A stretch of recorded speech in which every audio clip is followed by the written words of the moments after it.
forward until people start coming in. Yeah. Right now we got 0. So hopefully somebody will show up. If not, I just paint by myself because I don't care. But I got to get out a palette. I forgot to do that. I ought to get out 2. Hopefully a notification went out. Dee Dee ended early this morning. Do I not have a clean palette? There's 1. There's 2. Yay me. I need to wash some. Wow, I can't believe we're a minute in and there's nobody here. I know I'm on time. God, if nobody shows up, I'll feel really bad. Oh, I know another thing I wanted to get out. Oops, that's not good. Just scrub forward if you're watching on YouTube. Makes me wonder if notifications didn't go out.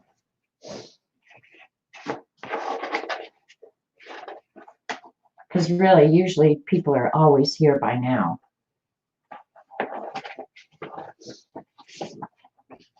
Getting out my folder. My May folder. Is this May or April? May, I guess. All right, finally, notifications must come out because a stream of people just came in. So, you guys, I didn't think anybody was going to come. Hey, Joycey. Hi, Gail. I don't know if I got all of. Hey, Miko Fauchot. Hi, Miko. Hi, Gail. Hey, Dee Dee. Hi, Eileen. God, I was here by myself and I thought, what do you do if nobody shows up? Like, do you just go ahead? I was going to go ahead. I promise you. Hi, Lena. Carla. Thanks for coming, you guys. Hi, Gina. Hi, Joyce. So, yeah. Hey, Kimberly. Really good. Joycey has the best nicknames for people. I don't know where they come from, but yeah. If it looks different on the camera today, Robert put in some new daylight light bulbs in my overhead light today, and it's like being in a freaking studio. Like, it's really light in here. I came out of my little hole that I normally stream from. So hi, Joy. Hi, Nancy. No notification. I wondered about that, Nancy, because it took so long for people to show up. So yeah, yay for the bulbs, Dee Dee. We'll see. It's not yellow like it was. Hey, I just got happy mail from my friend Dee Dee. I'll open it right now. I'm excited. You did. Okay, Dee Dee got a notice. So some people got them, some people didn't. Okay, one thing I learned about notifications. If you, would you quit it? You're just being a butthead on purpose, aren't you? Yes, I am. Anyway. You gotta be kidding. Ignore the goofball across the table from me. Well, it's about time. Robert finally got his stimulation. It wasn't me, ladies. His stimulant check. Why didn't they deposit that directly? I don't know. You get direct deposit. Go figure. Anyway, that's fun. We got free money. Maybe. I say we. It's addressed to Robert, but when Robert gets money, I say we. If it had been addressed to me, I would have said, I got money. That's about the truth too, girls. Anyway, did I say hi to Eileen when she came in? Hi, Galena, Judy, Dorothy. All right, it's time to quit goofing off. I need to get Robert the hell out of here. That's what I need. Hi, CB. You know, my book should have been here. I'm ticked off that my book didn't come. They said it would be here by today. It's not an art book. Talking about light bulbs, things are really bad. I'm getting an Amazon order today that is light bulbs. That's really bad, Eileen. You right, Joy? Everybody would do that. Eileen said, hi, my sweet Robert. Good morning, Kelly Eileen. said she got a check. I was able to deposit, had both our names. Yeah, then it goes directly into your account. Hey, Amy. All right, I'm going to get busy here. My friend Amy brought me iced coffee this morning, so you wonder why I love her so much? That is only one of the very small reasons why I love her so much. But I can't tell you how much I appreciate that. It just makes the whole day better. It really does. All right, let's do Dee Dee Happy Meal. This is something you need to read out. It says here. Okay. It's crap. When you see that, pre-sorted first class, Yeah. means it's crap. Well, you didn't read it, so you don't know what it is. Amy is good people. Miko for sure. All right. I don't have to. I know I can tell by Dee Dee got it in there tight. Look at the fun paper. Oh, and thanks, Dee Dee. She sent me the brown deli paper. So next Monday, probably we're going to have to do some jelly plating on this because I didn't have any of the brown. So thank you, Dee Dee. You're the best. But I tell you that all the time. So if you don't believe it by now, I don't know what to tell you. Here's Amy's husband sneaking in. Tell him I'm streaming. All right, I can't get that back in the envelope. Anyway, calm down. All right, in my folder, and if you follow me on Instagram, you saw this. I think it was last Thursday. Kathy Arbor did a project out of this book, Watercolor with Mixed Media, that a few of us bought because she enabled us, and that's good. I really liked the whole book, and I did a flip, I think last week, or at least I flipped through it. It's got some great projects in it. I did the chickens, of course. That wasn't one of the projects. I just used them as inspiration. And today I'm going to do these ballerina slippers, but we did with Kathy Arbor this this project, and I was going to do this whether she did it or whether she didn't, but she chose it, and so I was really happy because I was excited to try it. And I have to say that I had, I don't want to say difficulty, but it was a lot harder than it sounds, or that it sounded while Kathy was doing it. And I got behind while Kathy was streaming with the little plants and stuff like that. But this was my take of this piece of art. Not, I don't hate it, but it was really totally outside of my comfort zone.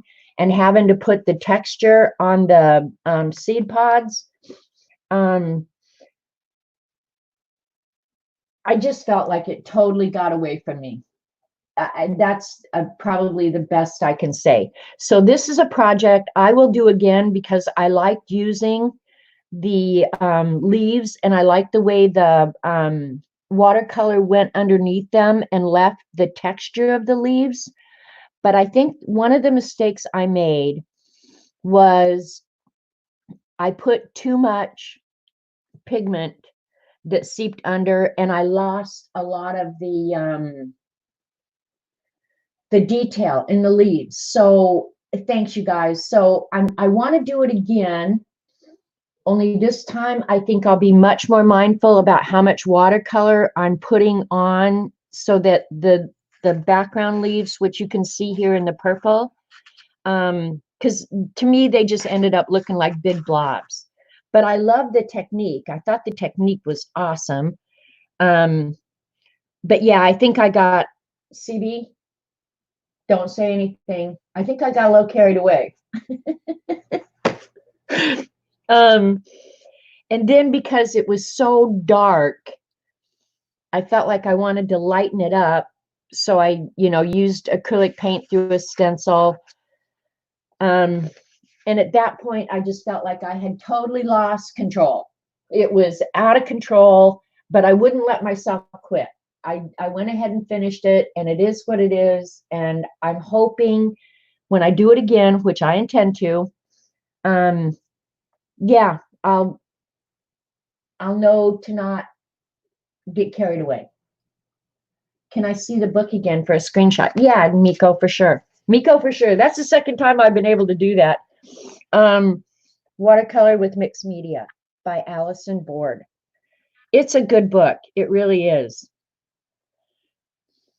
And it definitely is going to push me outside of my comfort zone. It really is. But I'm going to go for it. I'm going to give it a try. Eileen will like it better than just regular watercolor. I know that for sure. Hey, Julie. Thanks for coming over. Hey, Paula. You ordered the book this morning. I think you're going to like it, Paula. So many of the technique things, it's stuff we've all seen before. But that's okay. And I've never used a feather. I want to do that. I have used the magic erasers. They work great. And Lena was saying she didn't know what a magic eraser was. I don't know. I don't know how to describe it other than to say they truly are magic. Like if you get a shoe mark on a tile floor or something, man, it erases it just like nothing. So I love magic erasers. But she ended up using a baby wipe, I think she said, and it works just as well. You would try it, but not use the dumb watercolors. You own them all, you goof. You ought to get them out and try them. Watercolor is fun because unexpected things happen. Sometimes they're not great, but a lot of times the accidents are amazing. So Mr. Clean erasers, you've never seen them? Miko, let me see if I have one here. I have some of the Mr. Clean, but I know they're out in the utility room. When I say it, you'll see what I'm talking about. Well, I actually have one. I don't have a brand new one in here. Wait a minute. Yes, I do. Oh, I have the Mr. Cleans in here too.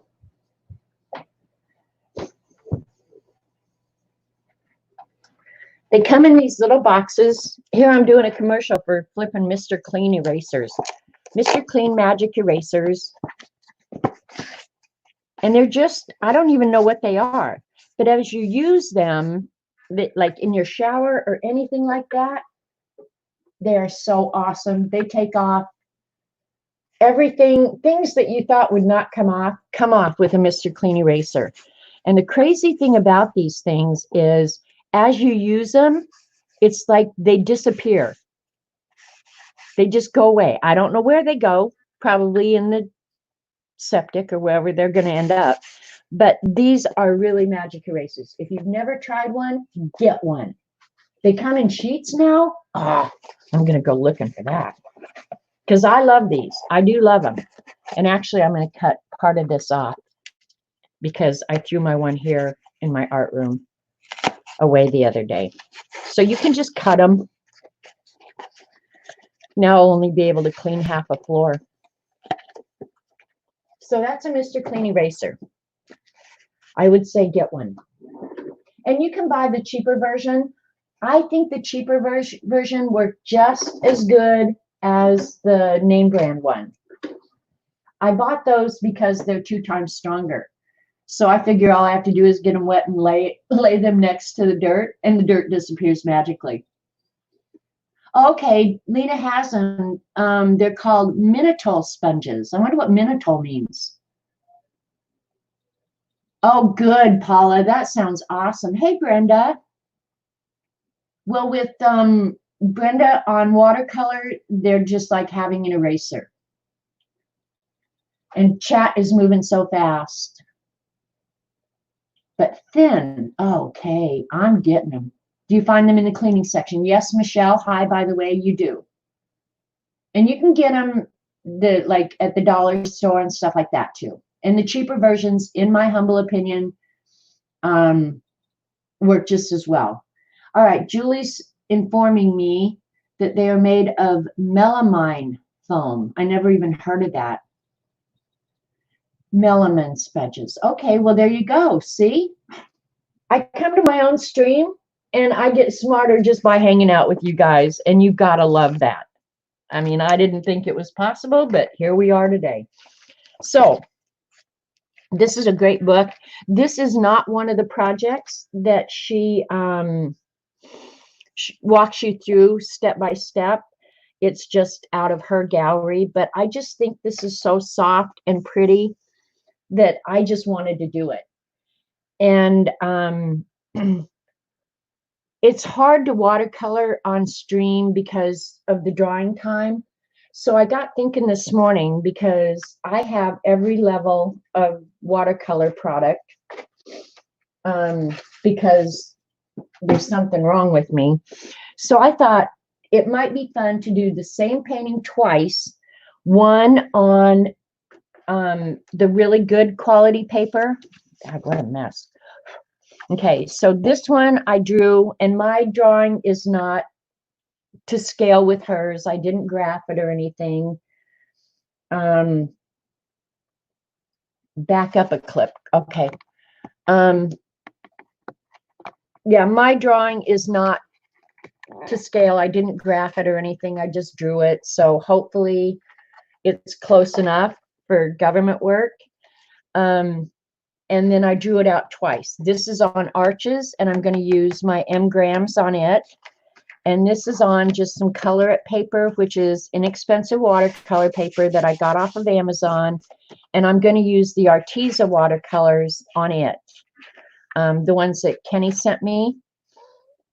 So yeah, we're going to do the same painting twice, but we're going to use different grades of product just to get an idea and to show you guys that you can really make beautiful art with any product you can afford. So stay in your budget, buy what you can afford, because I am a firm believer that you can make beautiful art really with any of it. I just like spending money needlessly. Okay, what was I going to do? Oh, I had written down something to give you guys an idea. These Arteza watercolors, I looked up the price this morning. To give you an idea, this set of 60 you can buy for about 75 cents a color. And there were 60 colors in the box. The nice thing about this is I'll be able to paint without having to mix my own colors. The mid-grade, and I also have the Mission Gold, which I love those. I got, I think, the 24 set of those. But anyway, you can get those for about $1.83 a color. And then the M-gram, I just took 3 of the sets and averaged them. The price difference is $12.50 per color if you buy the tubes. So there's quite a vast difference in the cost of products, as well as the paper and anything else. But I know that we can all create beautiful art with, I almost used, I told Dee Dee I'm going to use Crayola. But then I thought, no, because I have to mix the colors and everything. And the Arteza, you can get the 60 sets so reasonably. And I have to say, I like them. I like them a lot. They don't wet as nicely as the M-grams and some of the higher priced watercolors, but I'm just going to spray them and give them a chance to wet themselves while I go on to other things. And by the time I'm ready for them, they'll be wet enough, I think. But I won't have to mix these, so that's kind of nice. And then I always keep a cheat sheet of the colors that are in my palette, because my memory sucks. That's just it. Hi, Sharon. So I'm sorry if you come in and I didn't see you. I just saw Joan's name. Hi, Joan. Don't wet yourself. Well, Dee Dee, too late. You should have said that before. Thanks, Joan. appreciate the thumbs up or the thumbs down. And I thought I might try the granulation medium. I'm not sure how it'll work in the Artesas, but I know it works well in the M-Gram. So that's what we're going to do. And I left the drawings dark graphite so you could see them. But I'm going to go ahead and pick up the graphite now because I want really, really soft edges. I may go back in and add some ink later, but for right now, I just want a hint of the drawing in the background so it doesn't detract from the awesome painting that I'm going to do here. How's that?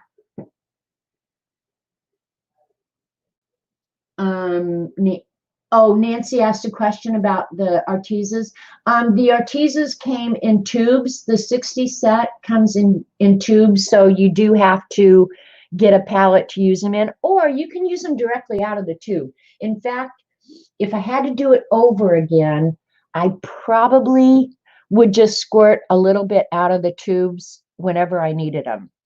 Because as you can see, when I put them in the, and believe me, I've worked with these a lot. I've put glycerin in them. What else did Ian suggest? Oh, I have it. It's slipping my mind right now, but it's what they commonly use for as a binder in watercolors. It's not oxgall. Oh, my memory. I'll think of it.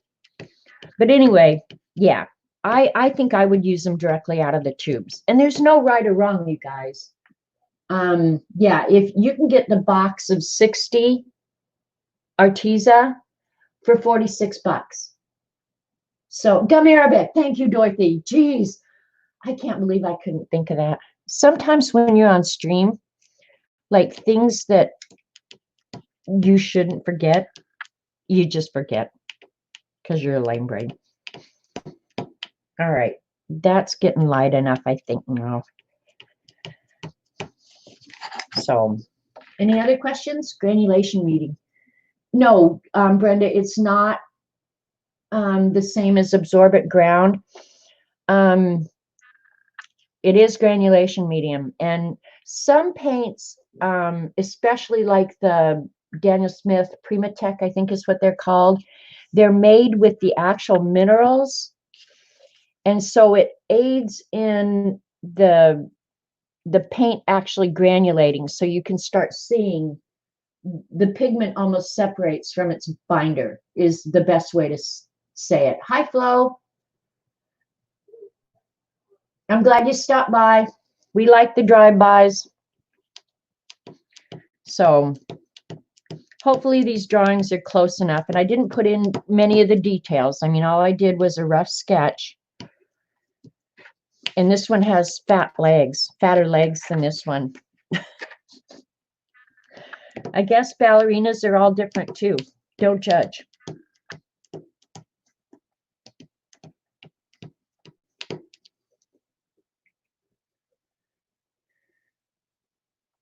Hey, Kathy. I'm working out of the book, Kathy. Not one of the lessons, but just I love these shoes. And so I'm doing a comparison, artist grade versus student grade products, because the lack of technique and skill is the same because they're both me. You're welcome, Nancy. Yeah, all of these paints that I'm showing, I have in tubes. And I just bought the half pans. And again, if I had to do it over, some of the colors, I would buy a set of full pans. Because some of these colors, it seems like I'm forever refilling because they're obviously my faves. There's something wrong with the edge of this. I think I don't have that curve right. I think what it is, I've made that too square. I can fix that though.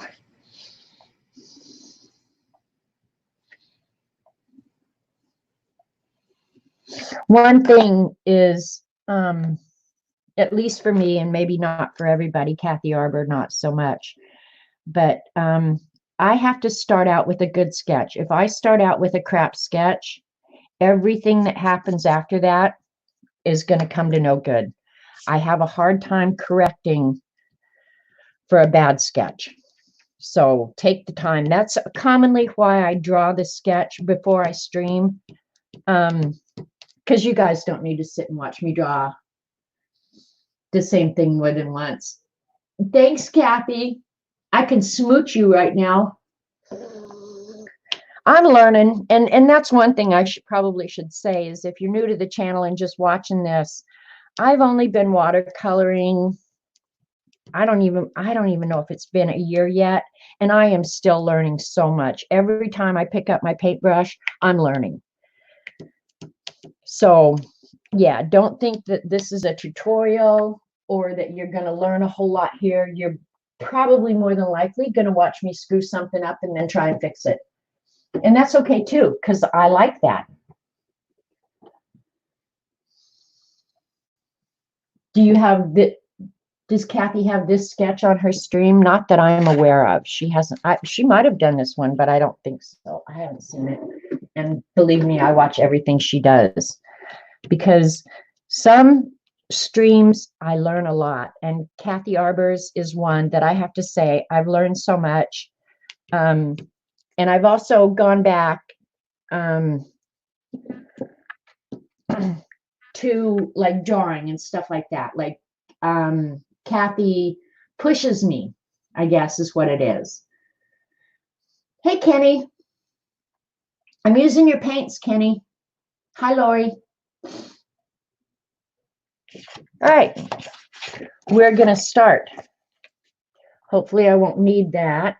We have enough color and junk here. And I'm going to use, okay, one thing I would say about products. The one thing, at least for me, and if I was going to invest money in anything, it would be brushes. You can buy the inexpensive brushes, and I use them, but, and maybe it's just confidence, how I don't know, but I have to say, I think I get better results when I use my better brushes. Just saying. So if I was going to invest money in anything, I would invest in a couple of nice brushes. That's the one recommendation. I think brushes, you just can't, you can't scrimp on that. Makes a big difference. So, hi, Gina. Watching people make mistakes is more educational sometimes. I think so too, Gina. And I also think I've learned more from the mistakes I've made than the successes I have. Like the successes you just seem to take for granted. It's just like, okay, yeah, I did that perfect, so I've got that killed. But when in reality, you probably don't. Get over yourself. All right, here's my little cheat sheet. These colors are so soft, you guys. I mean, other than the background, obviously, but her legs and the slippers themselves, they almost look like they're peachy, velvety, which not uncommonly ballerina slippers are, right? But they just look, in this painting, they just look so soft. So I'm going to try and capture that. I'm not sure how well I'll do, but we're going to give it a go because we can. So here in the Arteza, God, that was a lot of talk for almost nothing. So I think I'm going to use like the apricot in this color for her skin, and then I'm going to use the, maybe mix a little bit of peach with the apricot for her little slippers. So here we go. And if I was using the tubes, I could just squirt it out right into the palette and be done with it. And I am going to add the granulation medium, and we're going to see if the Artezas granulate really nicely. I don't know if they will.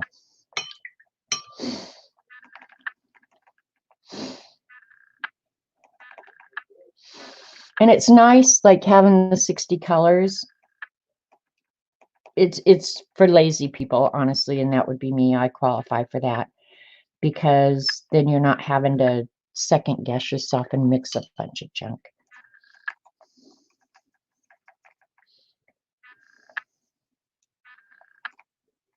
And it's surprising how little paint I'm going to need because the colors are so soft that I'm going to water them down.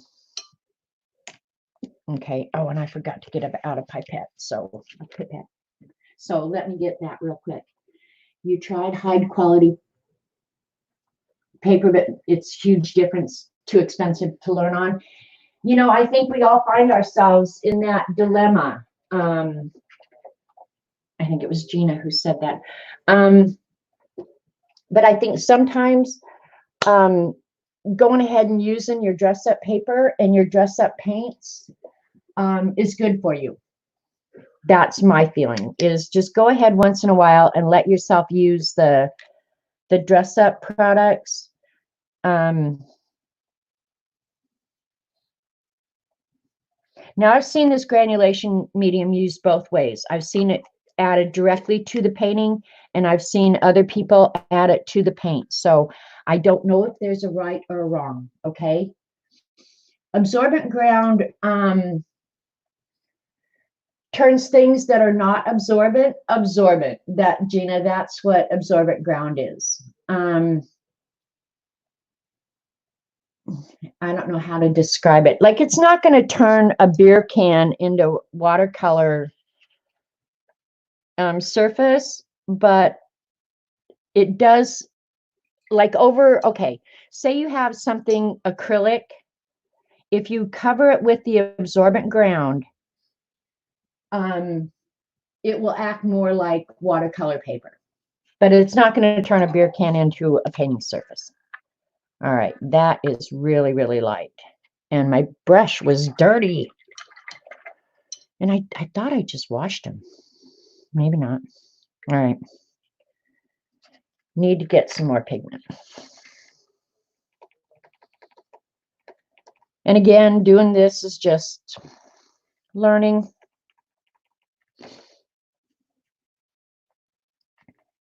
Okay, that's getting a little bit better.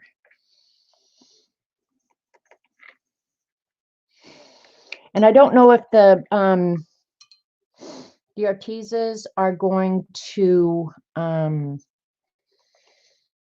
act the same with the granulation medium. That's why I went ahead and put it in, just because I'm curious to see more than anything. Lena, are you painting along? I like knowing when she's in chat. Okay, that's really a soft color. I like that.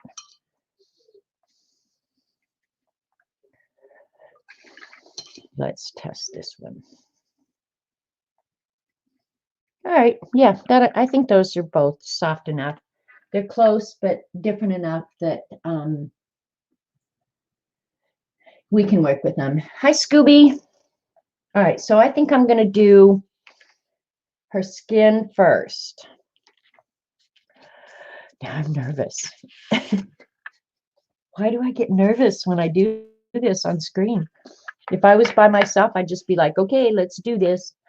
I'm going to go ahead and wet. I don't like her fat leg, but we're going to go with it. Again, here's the drawing. And it's there so I can see it. All right. Here we go. If you come in and I didn't recognize you, I apologize. Oh, you know what? Look at this. How dumb am I? There's Ballerina Peach right there. Duh. I've got what I want now. So, all right, here, we're going to go ahead and wet her skin.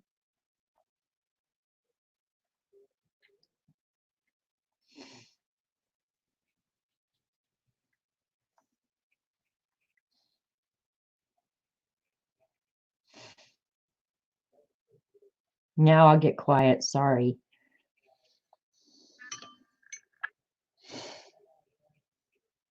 It would help if that crap wasn't laying around.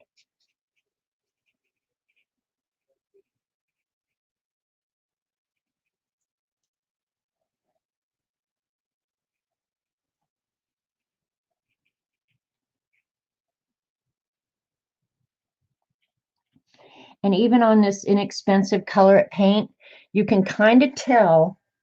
Okay, yeah, that's good right there. When it gets that sheen, you know it's ready. But the thing about the papers that have the cellulose in it, they dry out much quicker. So my advice is to work in smaller areas if you're going to do wet on wet.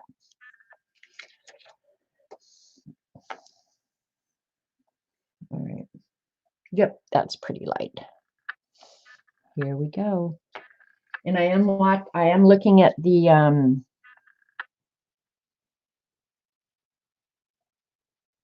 book a little bit. I want a real light. And I don't even know if you guys can see it. I'm going to pull you back down now where you can see what I'm working on.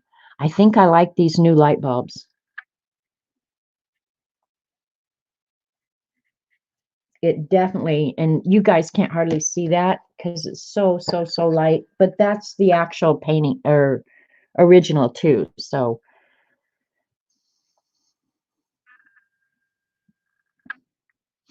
I should get a nice even coat of this peach. Now I'm going to go back in before it dries and add some darker where I want a little bit more color. And I might go direct to the palette just to get some.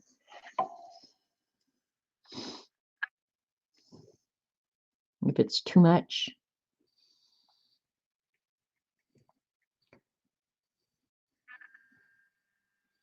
and it's going to spread out. It's not going to stay where I put it because of the wet on wet. But I want it to be different colors. And you can get that nice coloration with the wet on wet. Yeah, it might be a little dark, but we'll see. I'll probably come back in there later and add some shadow anyway, where the legs cross. Hi, Lane.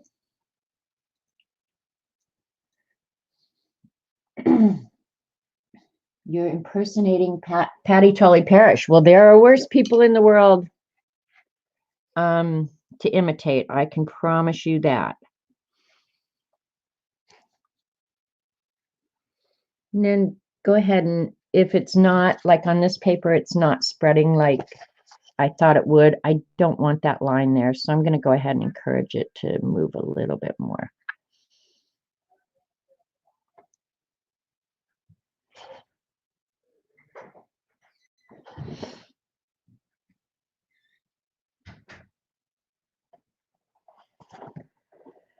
All right, we'll let that sit for a minute and I'll go ahead and do the rest of her skin where her skin is appearing. So it's this little triangle here.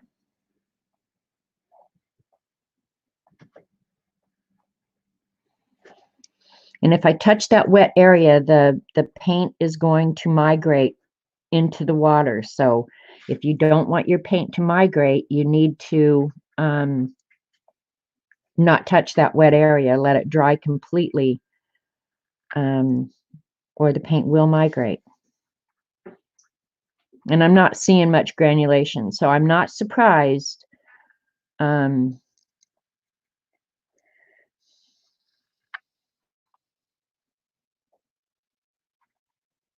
Because it's probably the binder and the original pigments, probably. So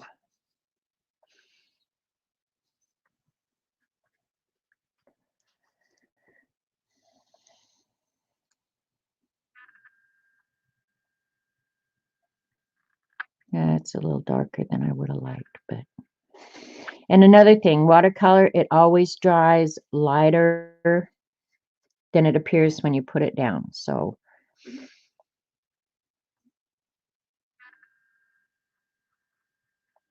I'm eager to do this on the arches now. so I can tell you what difference I'm noticing, if any.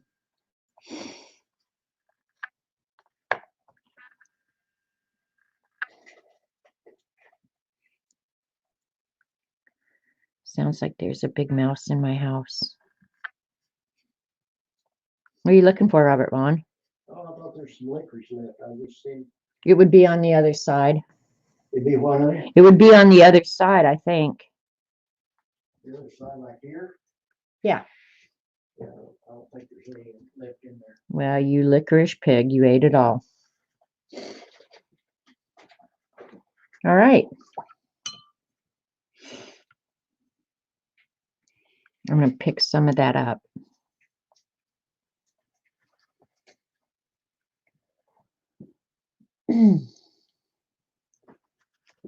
All right, and before it dries, and I am holding it at an angle on purpose. Not only so that I can see, but I can help the paint move that way too. All right. I'm quickly going to look at where the shadow is, and I'm going to add more shadow, but now I'm going direct to the palette and just picking up a little tiny bit of pigment, because I'm going to probably paint, well, I know I'm going to paint over it, so, but I'll just go ahead and give myself some idea of where the shadow is going to be. It's cold here today, you guys. Well, cold. It's not cold. It's chilly. Like, it's chilly.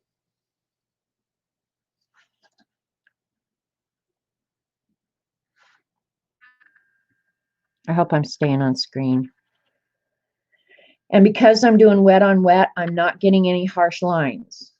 The paint is able to migrate where it wants to migrate, wherever the moisture is, right? So, and on this paper, that's not going to last long. All right, so I'm going to go ahead and let that dry. Do I have a raincoat somewhere? Look in the bedroom in there. There should be one. Can you believe he has to ask me if he has a raincoat? That's just damn sad. That working okay for you? I think it's great. What do you guys think of the light? Tell me what you think of the light so far. Robert's asking me how it's working. I like it.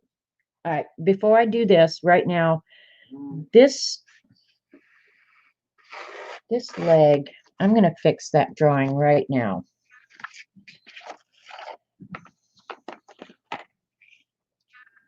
There's something about the angle of this leg, because it is coming down. I'm going to make it just a little bit wider.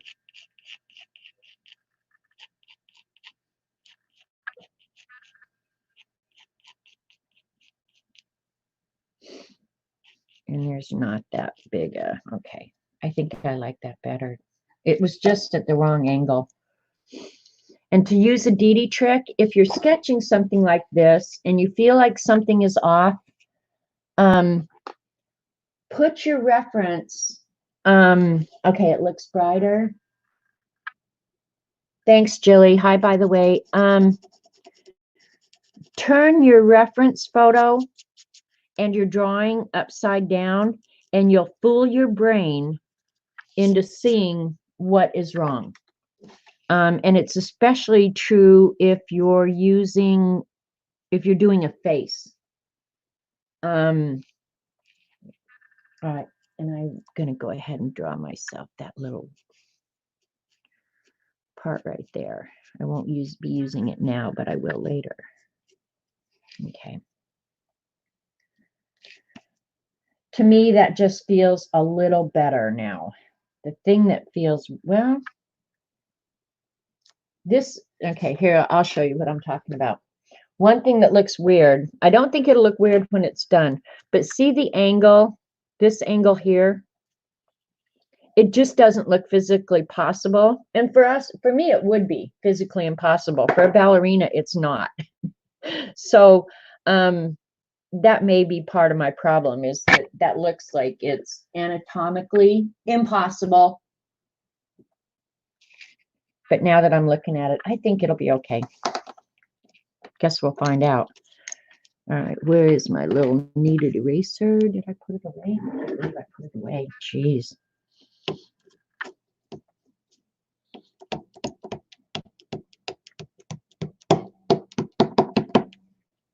Okay, here we go. Now, I don't have these pre-mixed colors in the M-grams, and I might end up using some Daniel Smith with it too, but yeah. So let's see. This is going to be a test of my mixing abilities. Okay, skin tone. Anybody want to scream out suggestions? That's fine. But I'm thinking I'm going to use, is that Naples yellow? I think I'm going to use the Naples yellow, and that is a Daniel Smith color rather than an M-gram. But I'm going to use the Naples yellow, and then I'll warm it up with, and I didn't spray these because they re-wet so beautifully. You don't have to soak them first. Like Opera Rose mixed with ochre. Yeah, see, that's just it. And I have both of those, Lena. I think you're, well, do I have, yeah, I have Opera Pink. Let's see. Here's the colors I have to choose from. Is this waterproof, this raincoat? Yeah. Check and see if the size of that, is that mine or yours? Well, just tell me the size. Got to dress him. All right, I'm looking here. I'm going to add a little bit, I think, of the rose madder.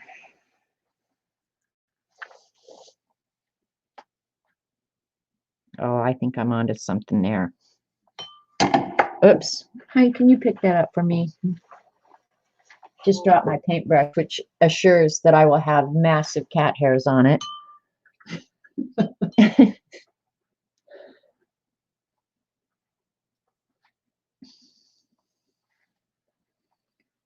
Oh, that is spot on, boys and girls, for the skin color. And I think for the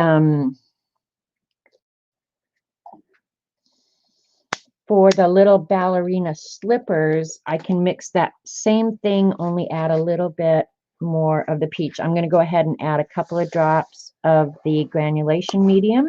Well, this ain't gonna fit. I'm going to say, I think that's mine. It is. He was going to try and shove his fat self in my coat. And then he's going to go out and get it filthy dirty. Ugh. See what I put up with, you guys? You think this is easy. This is not easy. I'm just telling you. It's not easy being me. Okay, cool. All right, now we're going to mix that same mixture.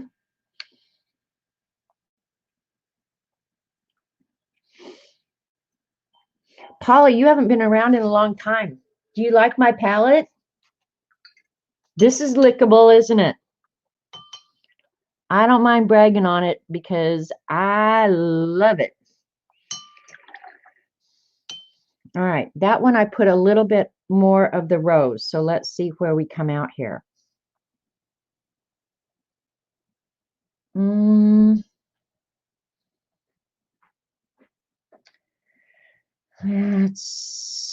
That's not a good color. Not a good color at all. You guys can't see it. Sorry. The skin tone is perfect. This is not. I need it a little peachier. So let me mull this over in my pea-sized brain.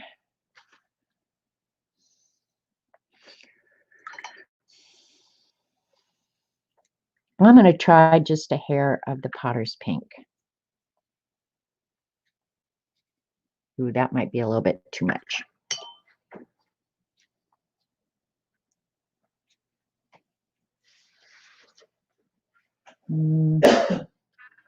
Warm red with a little yellow. Warm red with a little yellow.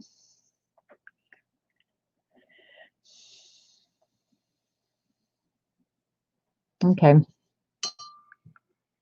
Warm red. Let me think. Maybe that naphthol. Just a very little tiny touch. Let's see, that's the pyroquin. Yeah, that's the one. Just, I mean, just the littlest, smallest amount. I think that might have done it.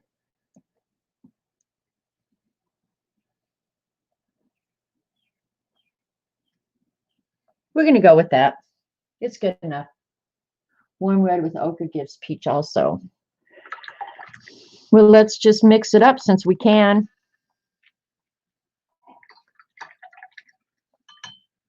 That's something I need to spend some time doing, Lena, is learning color mixtures. I should make myself do that. I got way too much red in there. Way, way, way too much red. Yellow ochre is a funny color too.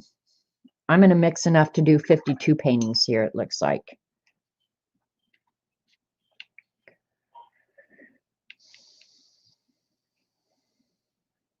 Ooh, that's icky.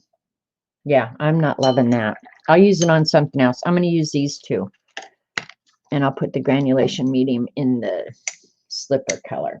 Thanks for your help, Lena. Appreciate it. I love having somebody who knows what the hell they're doing here. I need to spend some time color mixing, that's for sure. That's why I'm lazy and buy the colors already mixed. And actually, if I was using like any of the Prima colors or anything like that, I would have already had the mix. Okay, that is pretty light right now, so I'm going to go ahead and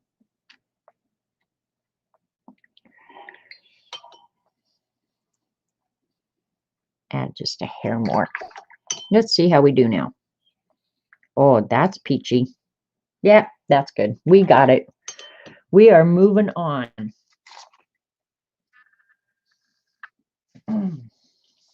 All right. Got to have a cheat sheet. You got to have a cheat sheet. Hi, Devin. Do ballerinas wear tights? Yes, they do. Flo. Everyone I ever saw had tights on. All right, I'm going to start the same way.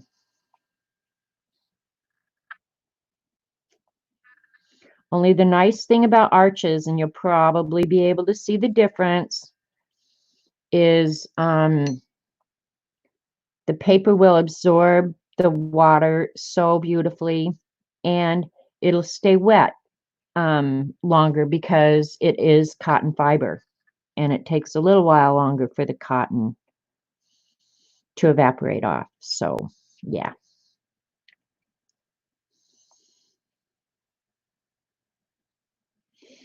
You got to get the edges real good.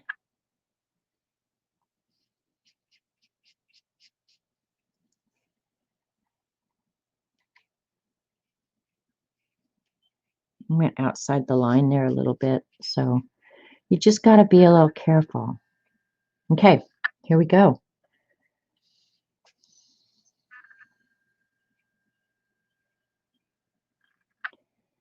See the difference.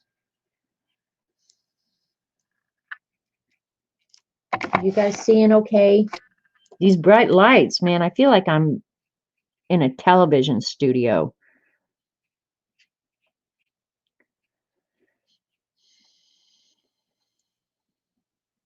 Lane brought me one of the light bulbs, and then Robert Vaughn had another one of them.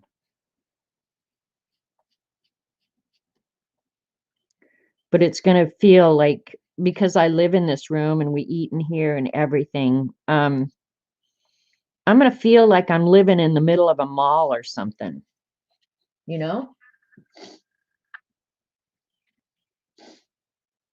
Yes to tights, to fit costs. Sometimes are in the costume. Where's your focus, you freak sign? Hi, Mickey. Right there. Am I needing it? Is the camera going cuckoo? All right. I don't know if you can tell. I can tell just watching right now. The paint has spread just so beautifully and evenly on this. Yeah, it's just so much different than than the um than the cellulose. But I think at the end of the day, we're going to end up with a nice product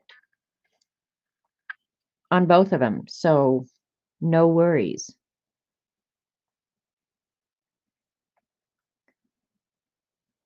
At least that's the plan here.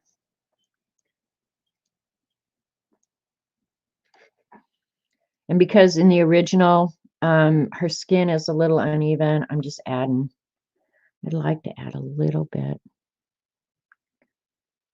of the peach up in there as well. I mean, I'm talking small amounts here.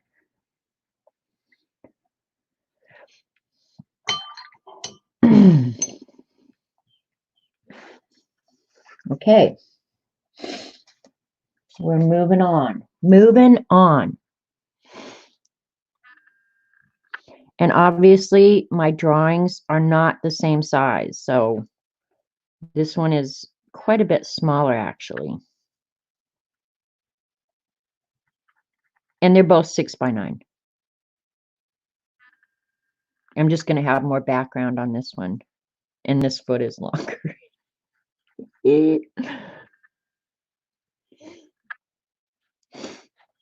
right. I'm eager to see Lena's painting because I know she's painting along. I just know it. Just don't do like amazing things, Lena. So I don't have to go, oh my God, why did I leave myself open for that? No, she is amazing, talented artist. That girl right there. All right, I think that's, oh, here.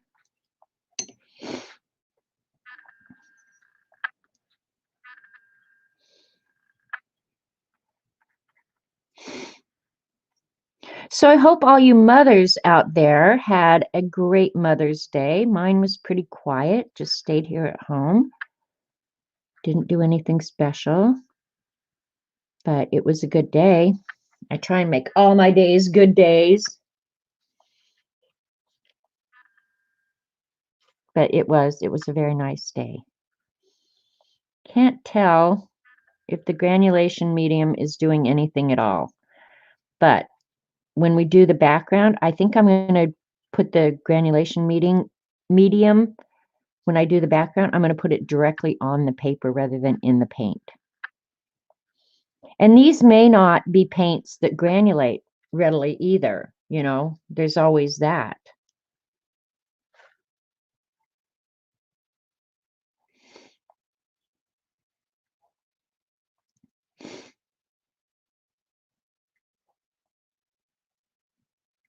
This skin is obviously darker than the other one as well. Probably should have watered it down a little bit more, but oh well.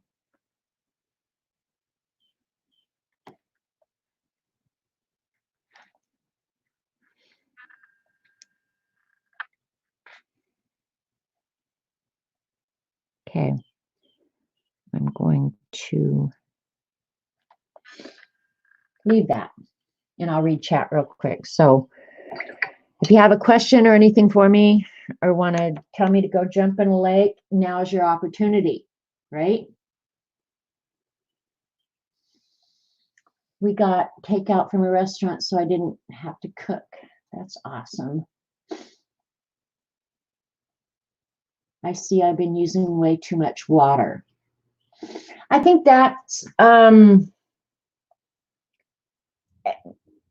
you get a feel for what works, I guess. I think I've already ruined my fish again. Are you painting a fish or is he belly up in the tank?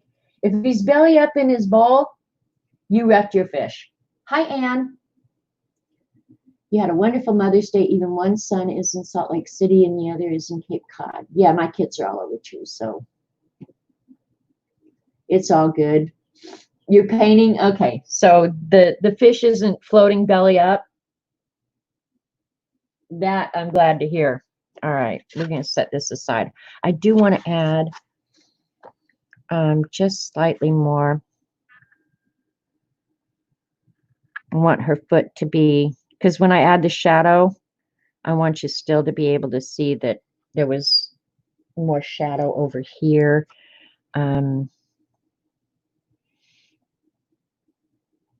I think too, about the amount of water you use.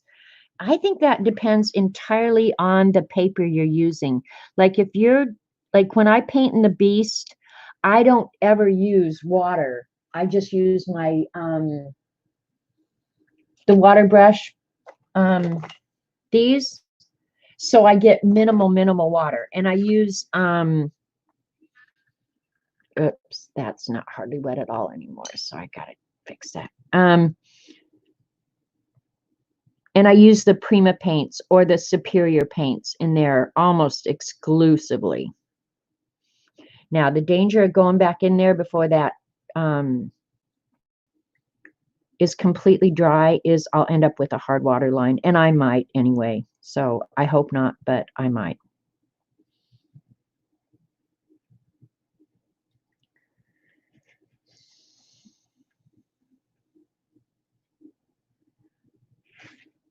Okay, we're going to set this aside and let it dry.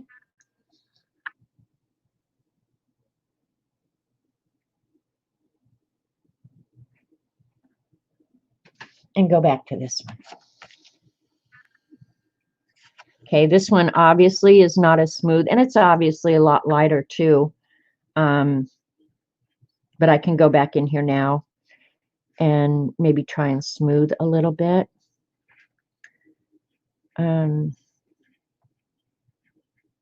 It's amazing how much abuse this inexpensive paper can take, believe me.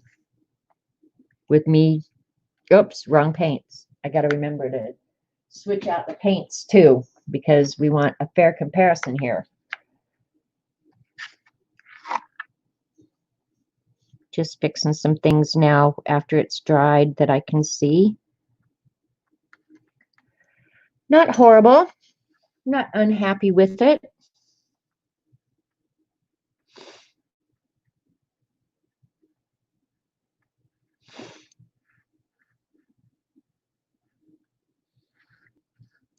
After I've just got it dry now, I've just re-wet it.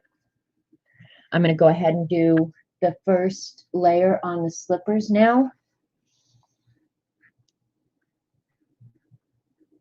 I might have to hit this with a heat gun.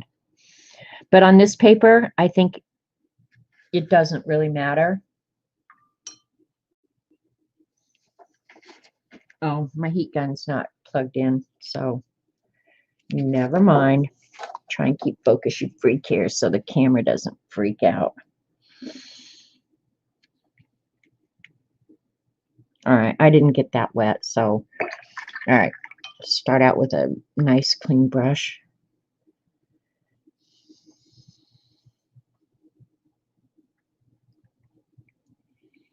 All right, let's see how light this is. I want this layer real light. Yeah, it's light.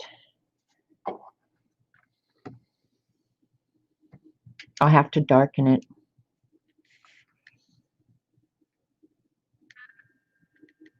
Hopefully there's enough color variation that we can tell what's skin and what's not. Actually, in the original, it's even a little hard to tell.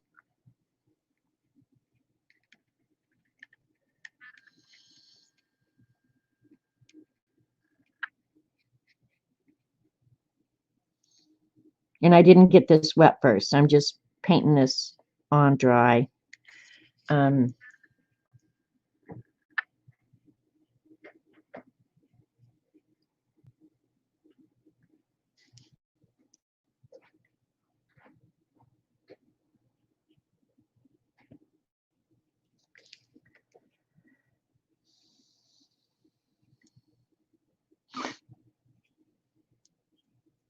You guys can barely see the color variation. I can see it quite well because I have these fantastic new lights in my life. I'll hold it up in just a second so you guys can see the color variation. You can tell one is definitely more pink than the other. I hope Eileen is enjoying her nap.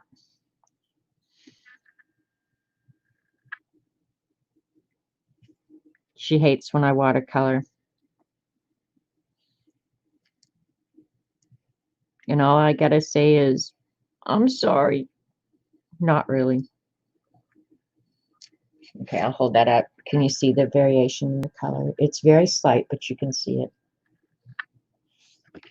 You light up my life. Yep, Dee Dee, that's what I'm going to be singing with these new lights. By evening, I may decide to go back to the old lights because these bad boys are bright.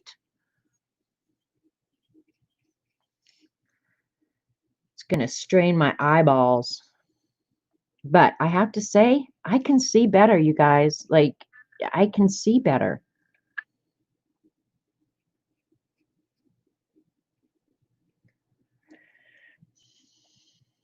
All right, now we're just going to go for it. I'm just putting the very lightest coat on right now, and then I'll go in with the darker color to get the wrinkles and the dimension for these slippers later. Right now I just want color down, the very lightest of the light colors. This will work for a raincoat, won't it? Yep. Where are you going that you're worried about getting all wet? Go down and help Lane unload a truck Okay. full of flowers. Well, if he gets some pink impatience, you better bring him down here. Okay. No, he said, I don't think he's going to get any pink that they substituted. So, okay. Can you guys see that? I'm going to pull out just a hair so you can see the whole painting.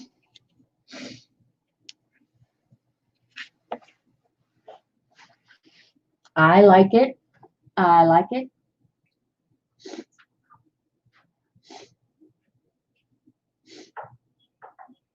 I do know that you learned to mend your toe shoes. I'll be down Lane's. Okay, hun. See you later. Bye. Out doing boys stuff. That's a good thing. That's a really good thing. Okay, so this is just the very base now. Hopefully, we're going to start giving it some character here soon.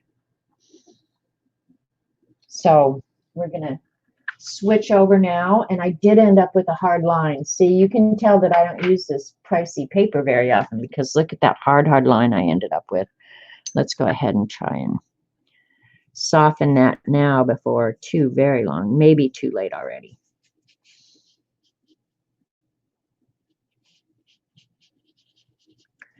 Have no worries, we will figure it out. That's the nice thing about nice paper is just by re-wetting that, hopefully that pigment will start moving around a little bit again. I'll put a little bit back in here. But I think we can fix that.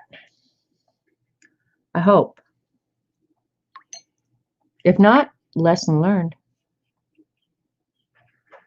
I'm going to have to wet the whole thing so the pigment can move everywhere.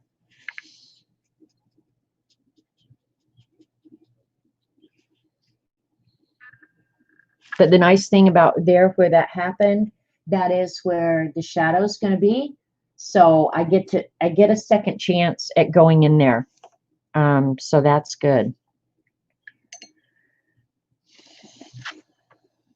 All right, I'm going to let that up there dry, and I'll work down here where it's dry. Live and learn, girl.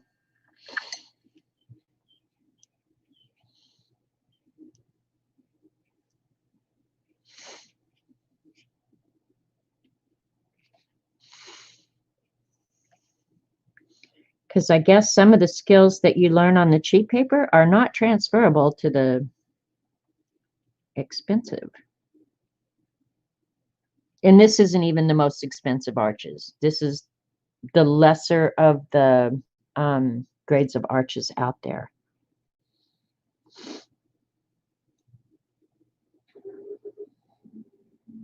But I want it to turn out nice. I wouldn't spend my time doing it if I didn't want it to turn out nice, right?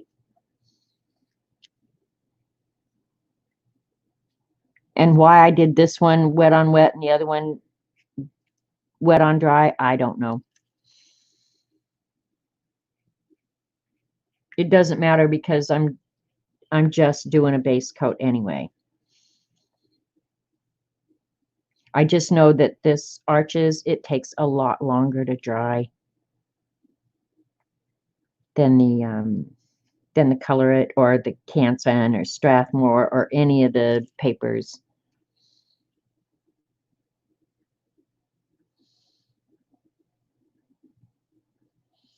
I'll hold this up in just a second so you can see the difference in the colors on these. Because I think in the camera, you guys can't tell, but there's a noticeable difference. This is a real soft peach. And I'm pretty happy because I mixed it my own self.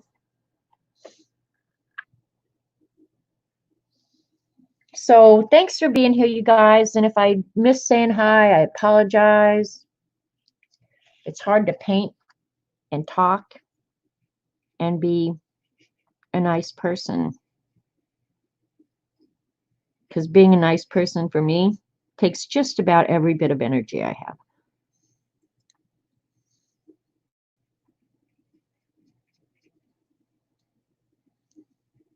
And Eileen's sleeping, so I don't really have anybody to pick on. I suppose I could pick on Dee Dee.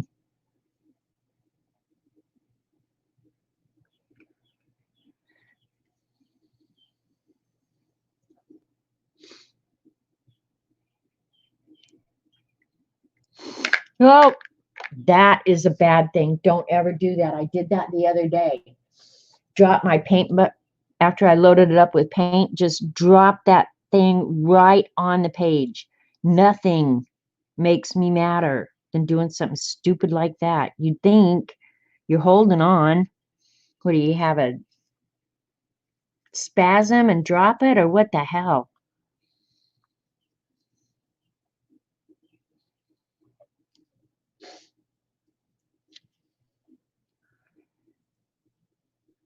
Thanks, Miko.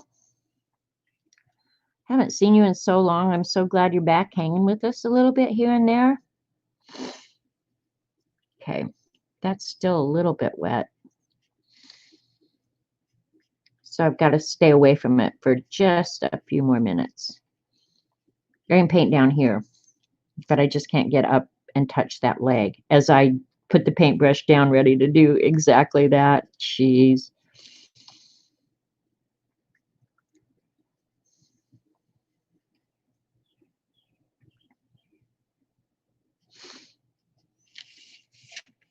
It looks so soft, you guys. It's so soft. Hi, Kim. Okay, this is dry enough now. I think I can get away with painting up close to it.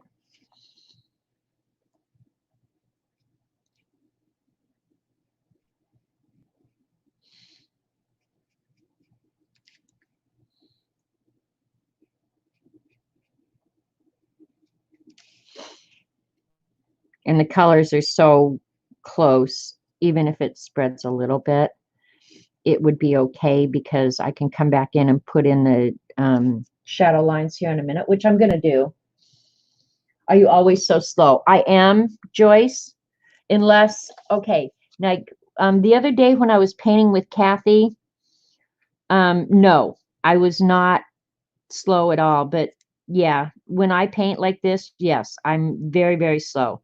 And I don't know if it's because of not being sure of myself, because I've made mistakes before and I learned from them. I don't know. And I know I'm slower than most people. Believe me, I know it. And if you guys haven't figured out, I have a little bit of a perfectionist quality. when I'm doing something like this that annoys even me. But that's the truth. I mean, my slowness annoys the hell out of me more than anybody. It does take time. And you like right now, like letting it dry, that is the most freaking annoying thing to me. But I keep going back to watercolor because I just love it. I love it. So there's the base coat on that. Now we're going to start doing some more funner stuff. More funner. All right, get out the other paint. You guys, I think I just used the wrong paint. I'm almost certain I did because this is the mixed paint.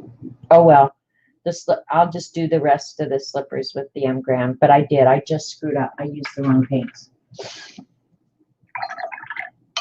Shoot me dead. You're just trying to start a fight? Joyce, one thing you need to recognize about me, Joyce Boring, not Joycey. I am like the last person in the world that will fight. Because I like being happy. The three words, let it dry. I agree, Teresa. Hi, by the way. Like, let it dry. Are you kidding me? I don't want to let it dry. And actually, in the picture, I'll show you guys the original picture and we'll compare it side by side now. Her skin is actually, and I'm sure it's the leotards. I'm sure it's that. I did it skin tone. It looks like hers are like really, really light pink leotards. But they were so close. But yeah, I'm going to go ahead and go with the skin tone. But can you see the difference? So mine is really not exactly like that, and I'm okay with that. Oops, dropped water on it. Where's my little rag here? And I also, when you're watercoloring, it really helps to have like a, something to sop up. Okay, so now she has like the lightest gray, and I don't know how it's going to work on this paper because I'm going to re-wet it. But she has like the lightest gray shadows on her legs. And this is going to be tricky. So here's my color chart. I'm going to go ahead. I'm going to use the ice blue, I think, rather than the gray. I think I'm going to use the ice gray. Or I would use a light shade of the stone blue. But I think I'm going to go with the ice blue because it's just the lightest shade of gray up in her legs. And hopefully I don't wreck the whole damn thing right now. But you don't learn if you don't try. So just stick your neck out there and let the first person driving by whack it off. You gotta try. And this I know is going to work better on the arches than on the cellulose paper. I just know that.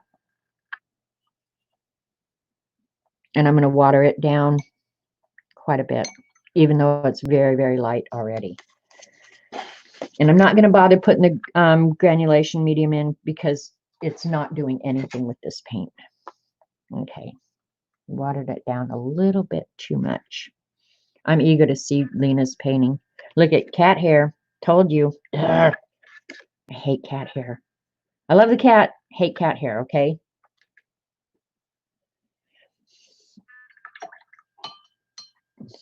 Are you getting nervous, Flo? Don't. It's paper. I never ever forget that what this is paper and a learning experience. Hey, Carrie Ann.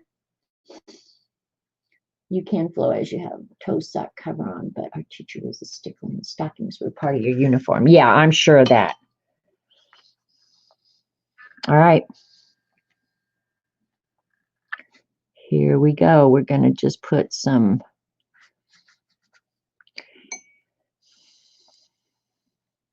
And I didn't do this in the original coat because, and I guess I should experiment and see, but I mean, it would have spread out completely. I mean, you wouldn't have been able to see it. So we're going to go ahead and wet this again.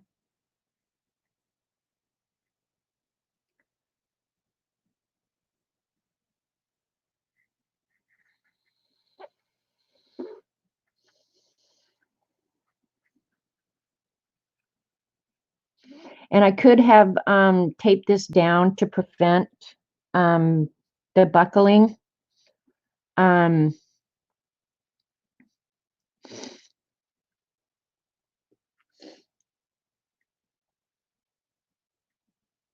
but I just didn't. Okay, you guys probably can't see that at all. That's the problem being on camera and not having the best camera in the world anyway, is the things I can see, you guys aren't seeing. I'll hold it up here in just a minute when I think I've got the color kind of where I want it. And this has a little bit on this side. It's hard to see even in the original art, so, but it's there. And I think it just gives a little bit more depth.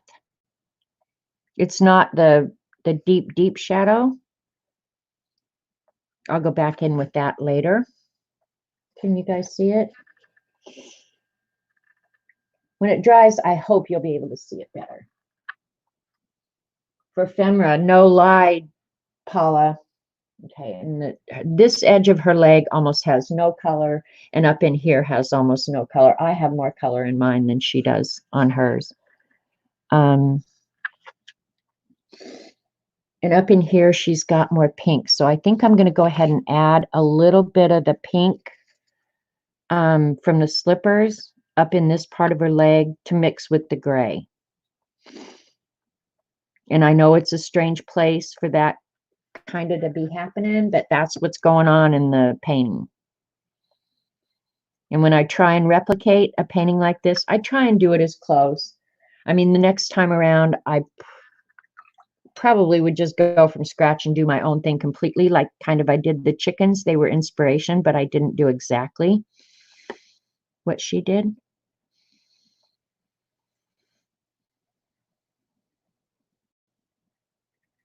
Okay, and down in here, it's actually a little bit darker gray. So I'm going to go ahead and add some of the, I think I'm going to add that blue though.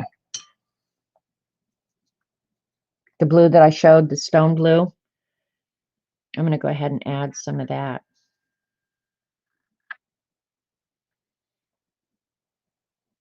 Let's see what color we got here. Oh, that's darker for sure. And I want, in the Arteza, they don't give you the natural tint. So I guess maybe, oh, I'm going to go back in with some sepia later, I think. So I might add just a drop. Yeah, that's too much. Darken it just a little bit. And when I say a little bit, I mean a little bit.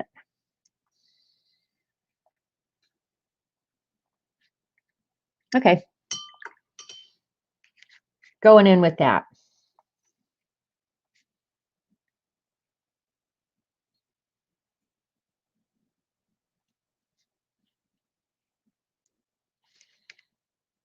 Okay, wish me luck that I don't really goof this whole damn thing up now.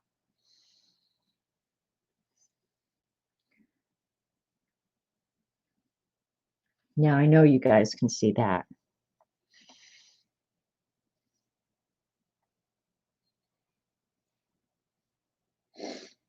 And I am looking at my reference art.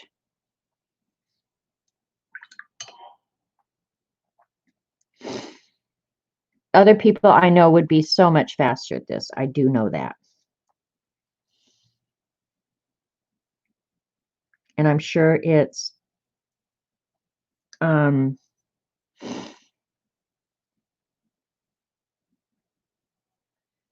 inexperience.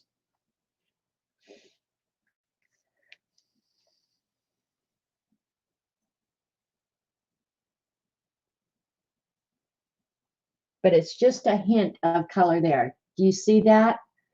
And that's what I think I love most about watercolor is you can get those just baby hints of color. That like with colored pencils sometimes seem to be almost impossible. Or maybe I'm just too lazy. I don't know. Hi, Joy. Thanks for coming. There's a cat hair. Ah, that damn cat. I love the cat. I love the cat. I love the cat. Don't let me kill the cat. I can't get it.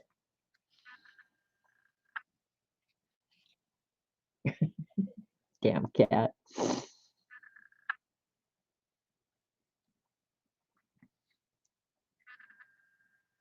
And it's not as noticeable over here. So I'm just going to.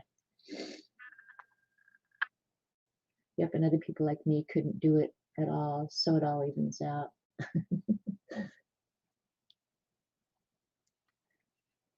All right.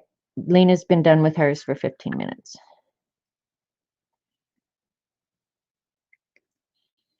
Tease it on out into this part of the foot a little bit.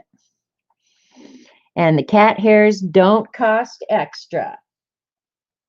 I know blue seems like a really odd color to put in there, that light gray blue. But that's what I'm seeing. So I'm going to leave it like that. But you can see now, just by having done that, her foot is starting to get some actual dimension.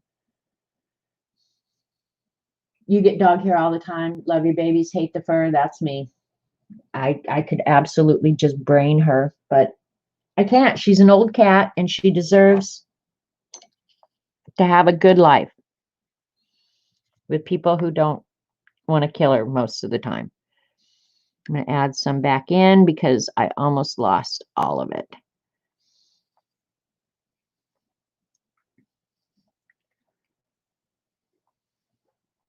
And that's the thing, just you got to go back and check your work. It seems like over and over and over.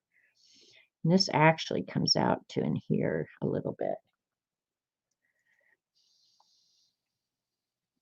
Put some of it back in there that just absorbed. Because I want it in there. I want it to look watercolory. All right. Now this is the inexpensive watercolors, inexpensive paper. So far so good, right? You can't use your normal hand, so you're working with your non-dominant hand. Oh my gosh, Lena. Now that's really going to freak me out. When yours comes out better than mine and you're using your left hand, I'm going to just like freak out. I'm going to freak out. I forgot that your cat tried to kill you. All right, we're going to put this one aside and let it dry. I'm really happy with where the blue ended up and how it's drying on this cheap paper. I'm really happy with that. Now we're going back to this one. Move the paint. Use the other paint. Duh. All right.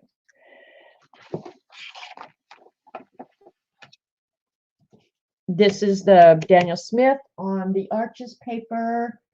And here are the paints that I'm going to have to mix. And there's focus, you freak. All right. So I don't have the colors again. So let's see.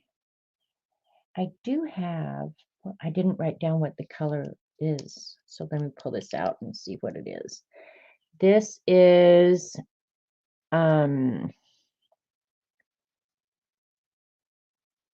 Master Touch Emerald Blue. Master's Touch. Where the heck did I get that? Did Kui send it? I have no clue where that came from. But it's a real light blue that I'm going to mix with the neutral tint to get something approximating the blue that I had on the other one. It's not going to be exact, obviously. Master's Touch. Where the heck did I get that?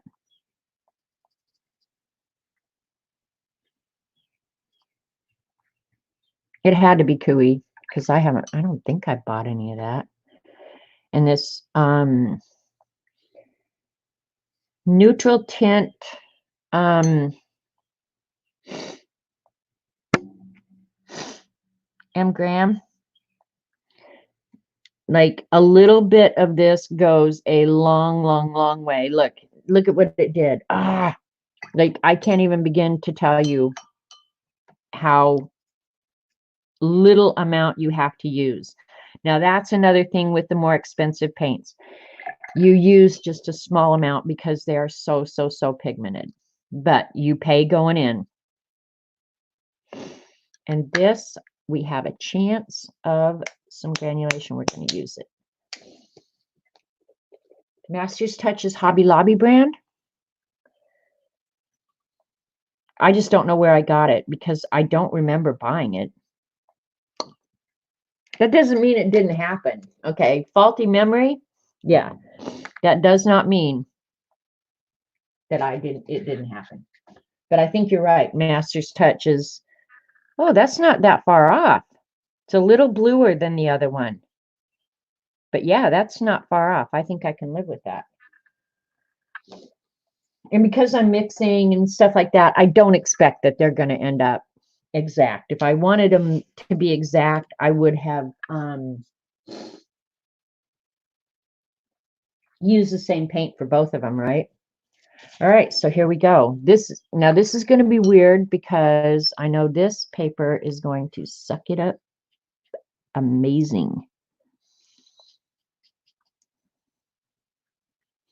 I'm excited. I think when this is really going to pop off the page is when I actually do that background, that turquoise background. That's going to knock our eyeballs out. I hope. I hope. I'm okay with this though, right? This is coming out okay.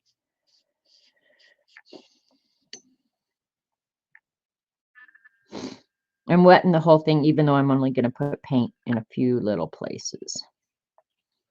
Lena's over there painting with her non-dominant hand. Oh my God.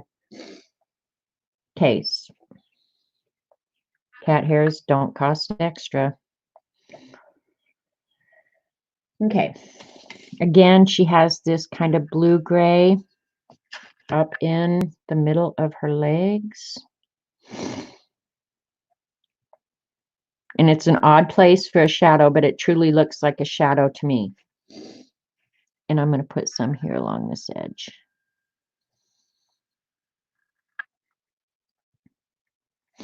You guys can't see this, can you? I'm sorry.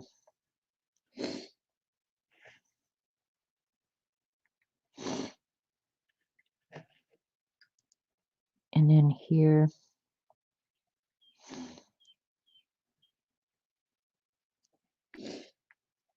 And it also has it up in here.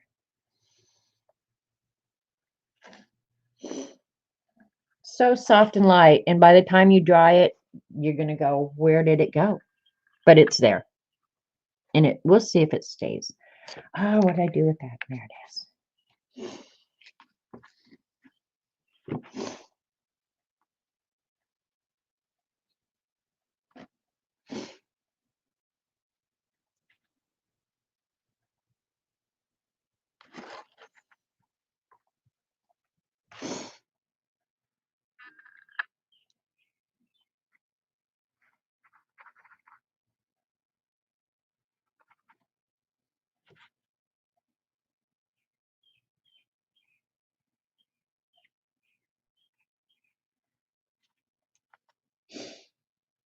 Nice.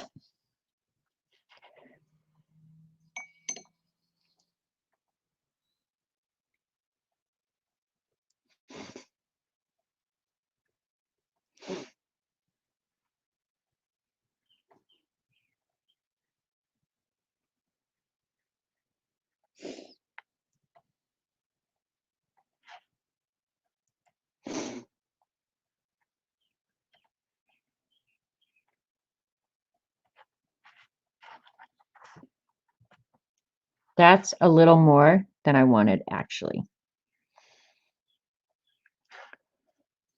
So I'm going to go ahead and pick it up a little bit. And that's a nice thing you can do with these nicer papers.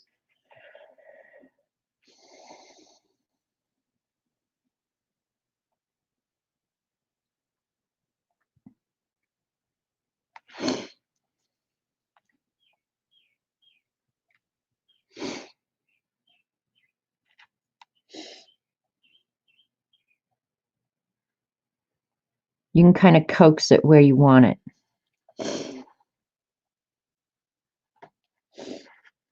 And as it dries, I'm going to go back in before it's completely dry and put some back in where I want it. And it'll go ahead and migrate as much as it wants. Thanks, Kenny. Go have a great nap.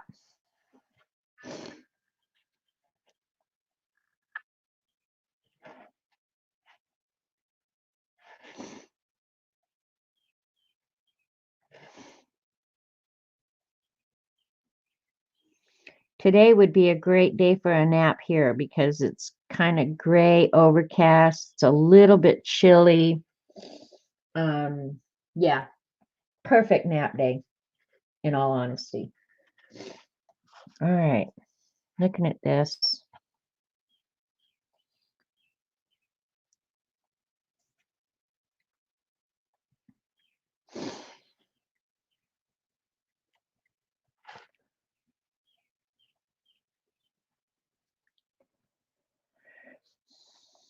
Now I'm using a completely dry brush. Just whatever moisture I couldn't get out is left. So I can kind of clean up, get it where I want it.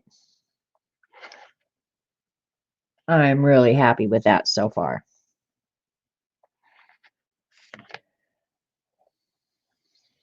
We're going to let this one dry.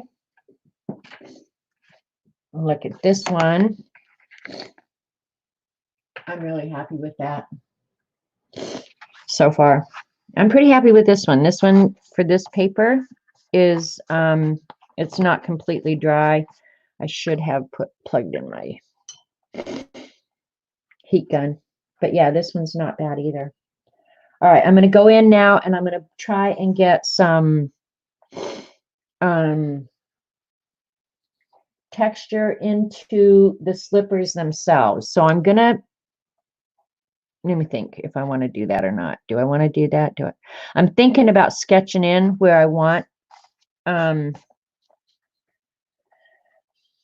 of the shadows, but I think I'm not going to. I think I'm just going to jump right in. We'll do this one up here first. And I'm going to wet the whole thing again. Oh, I need to get some of the darker paint here too.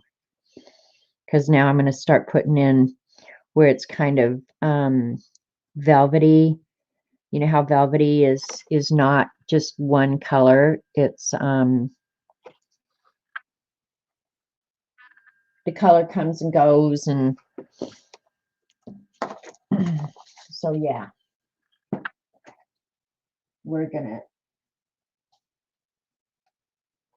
do that. And I won't need that light color anymore.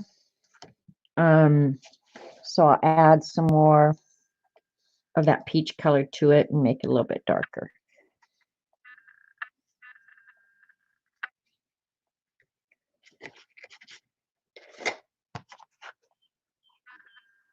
Not dark enough.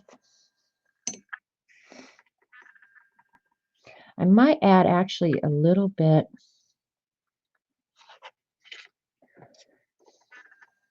What is it? It's like a coral color, kind of, just a hint of the coral color. Yeah. Yeah, that's darker.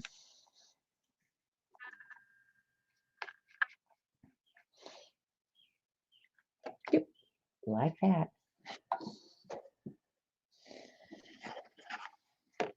Now I think it's just like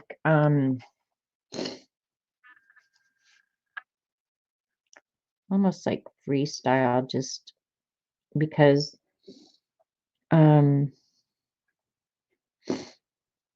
velvet just crushes any which way, right?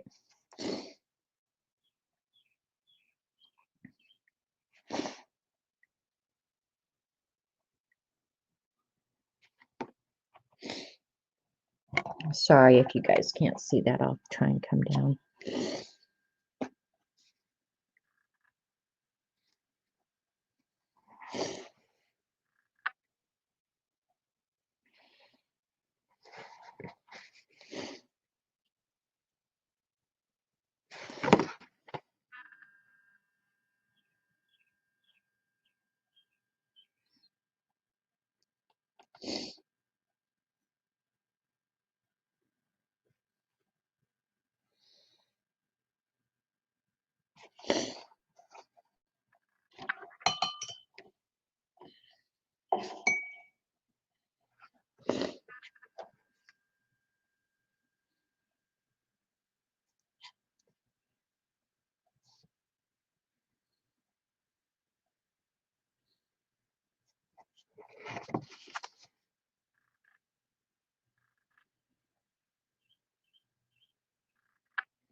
Okay.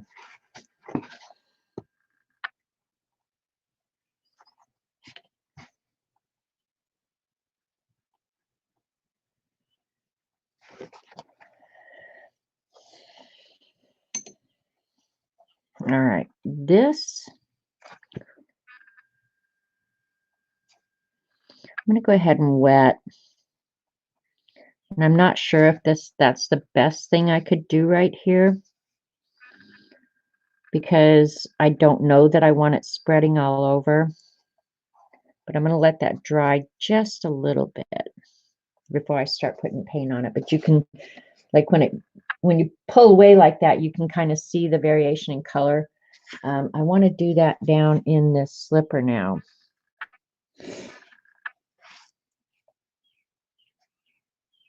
But I don't want it to spread all over, you know?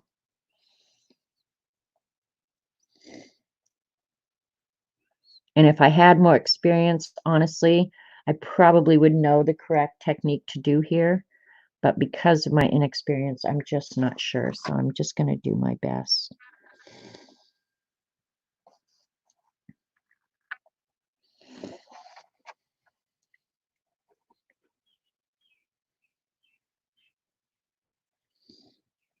I'm going to let that sit for a minute and then decide if that was what I wanted to do or should have done, you know?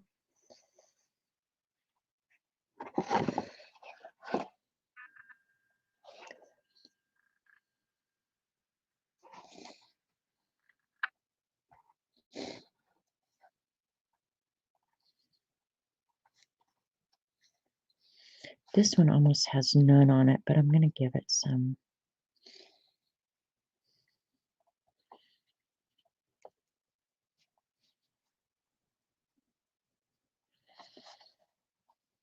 Interest for your eyeball, man.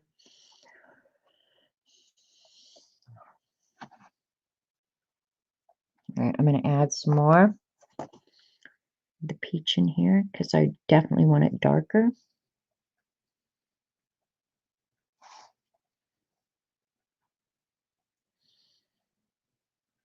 And if I'm driving you guys crazy, I don't charge extra for that.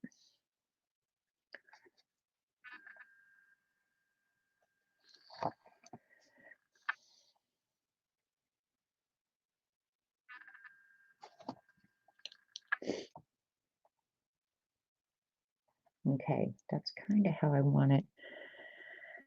Now I clean my brush and I'm going to go in and try and pick out some of it. Yep. Now that's what I like, where you can go back in and pick up some afterward. And even on this cheap paper, I don't want to say cheap because any watercolor paper you buy is not cheap, honestly.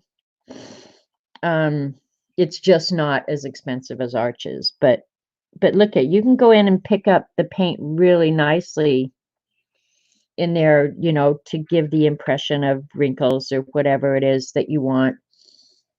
And it comes out really, really nice. So, but yeah, none of it is actually cheap. Watercolor is an investment for sure. But it's an investment that I'm not the least bit unhappy about. Now, I'm not sure about this, but I want, okay. Yeah, that's good. I like that.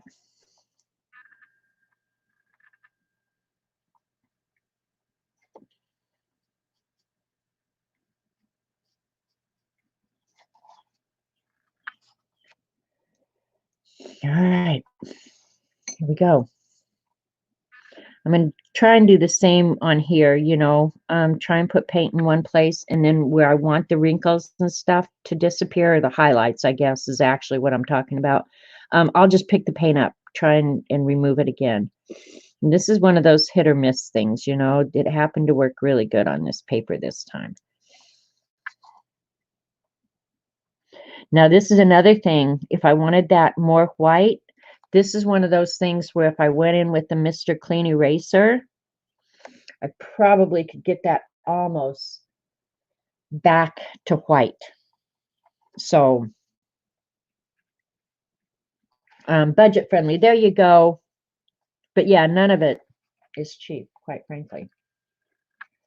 All right, here we go.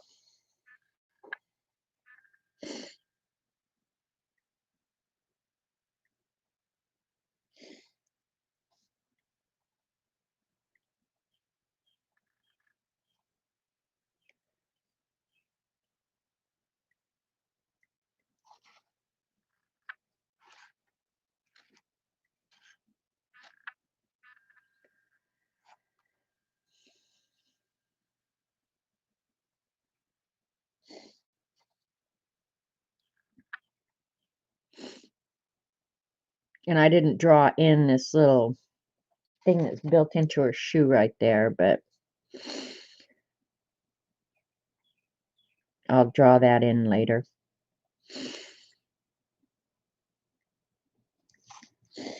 And this this underneath side, it's almost got brown in it. So I'm going to save that for later because I'm going to use this as a base color, but I'm going to add some brown into it. So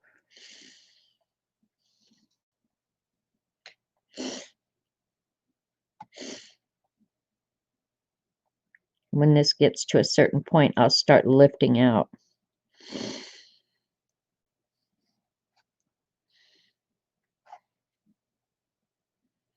You can almost tell when the paper is not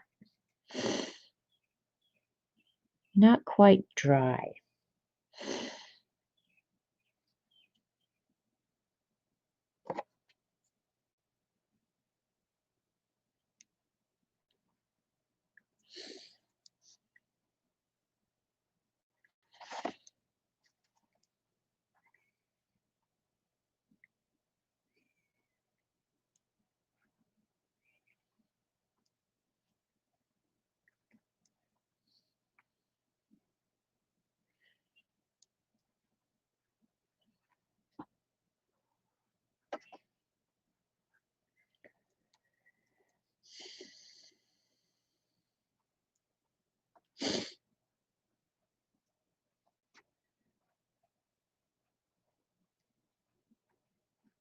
This is still a little wet down here, but it's okay. Okay. Can you see the dimensions start to take some shape here now?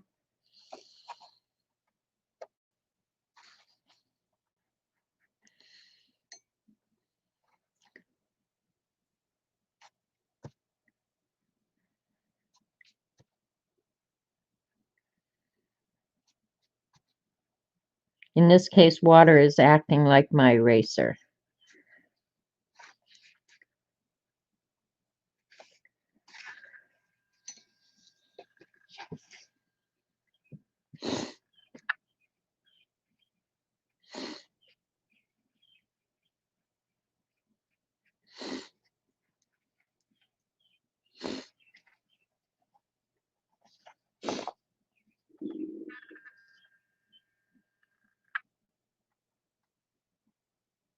Oops, sorry, I just took that totally off camera. I don't even know why.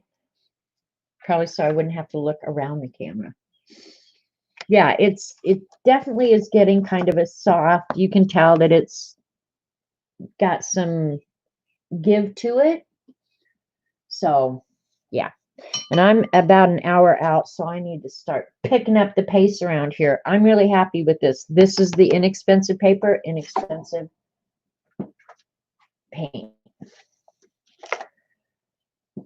Do the same thing now, and I may not get this done, but at least you guys have seen the process.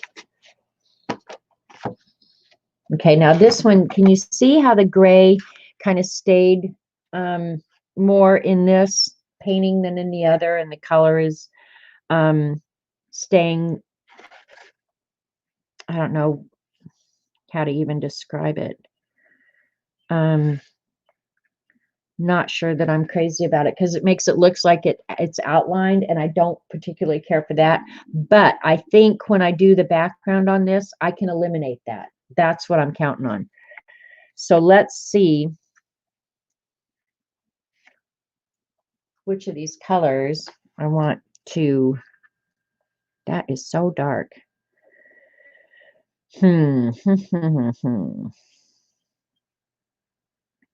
I think I'm going to go ahead and use it anyway.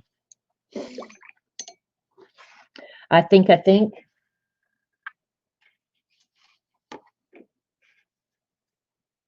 Thanks, Kathy. Thanks, Jilly.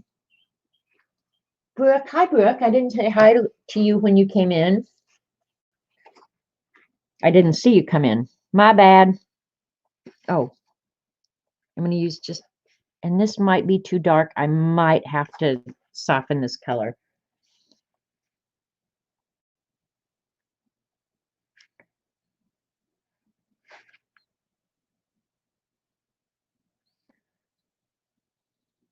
I'm using a pretty wet paintbrush here.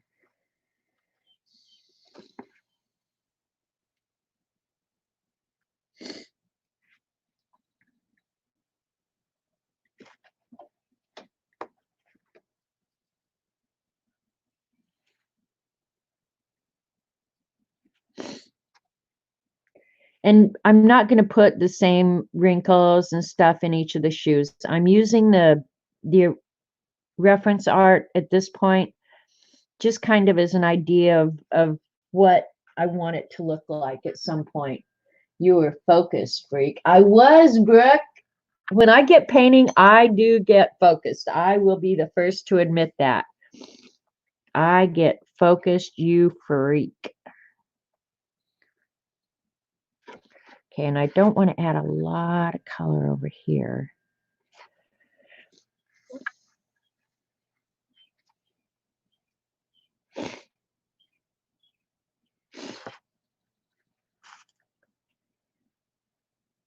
Because I honestly, I'm not sure at this point how well it's going to pick up on this arches. So I'm just like, oh, do I really want to do this? I think I do. I think I do.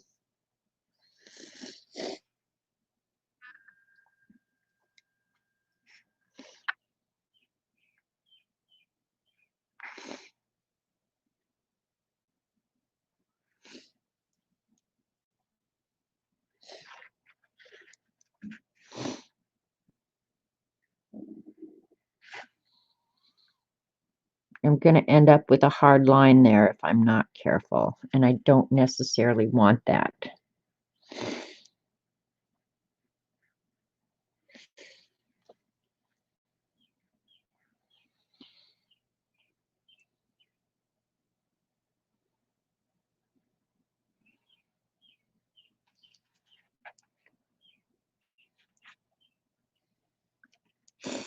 Okay, I'm going to let that kind of dry a little bit so then I can go back in and pick some of it up.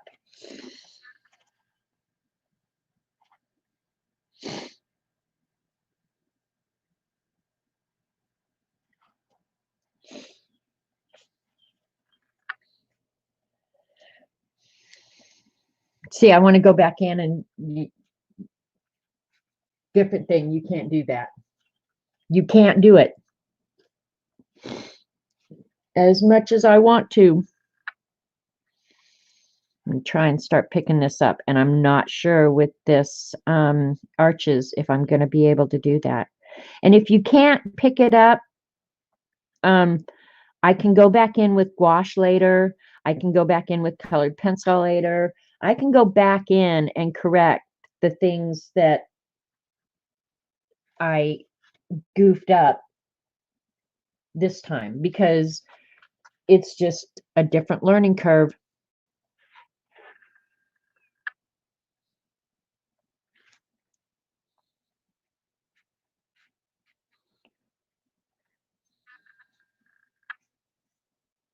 I'm actually excited to do the background, so I want to get this part of it done.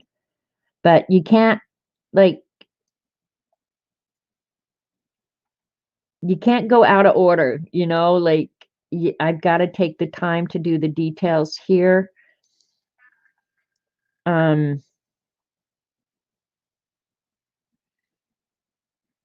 you just got to do things in the correct order, I guess.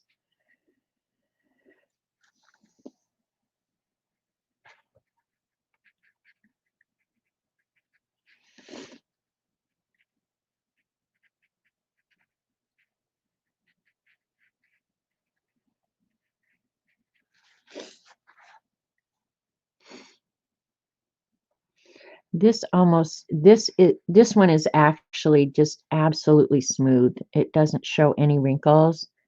But I think, well, nah, I think I'll leave it alone. I'll just put a little bit of a shadow right there.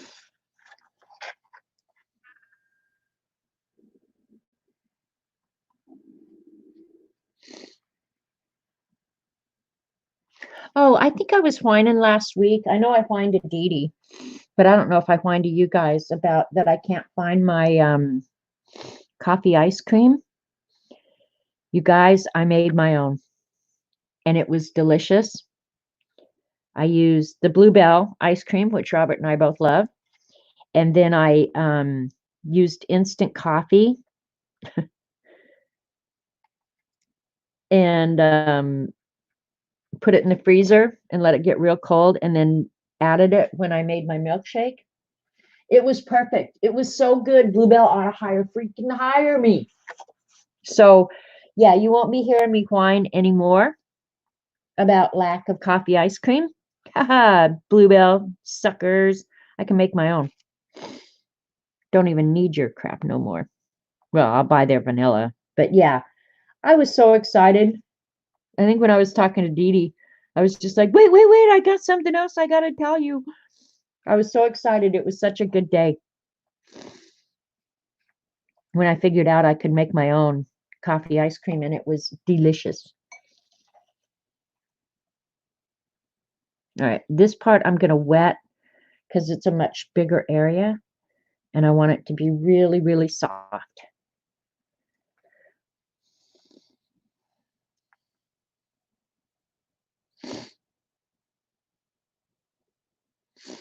Because I will come back in with wrinkles later. Yeah, I know. It was just like, it was my happiest day when I figured it out. Little Bluebell ice cream, it's the best. Literally, Robert had called the factory. You can't imagine to what extent we were willing to go to for that damn ice cream. But now, joke's on you, sucker.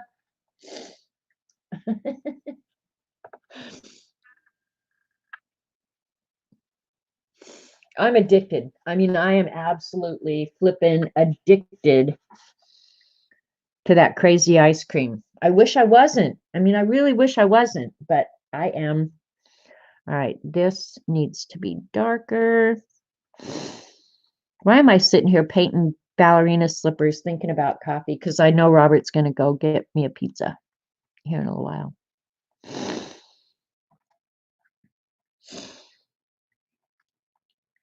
Okay, I'm going to have to soften some of those edges because they're just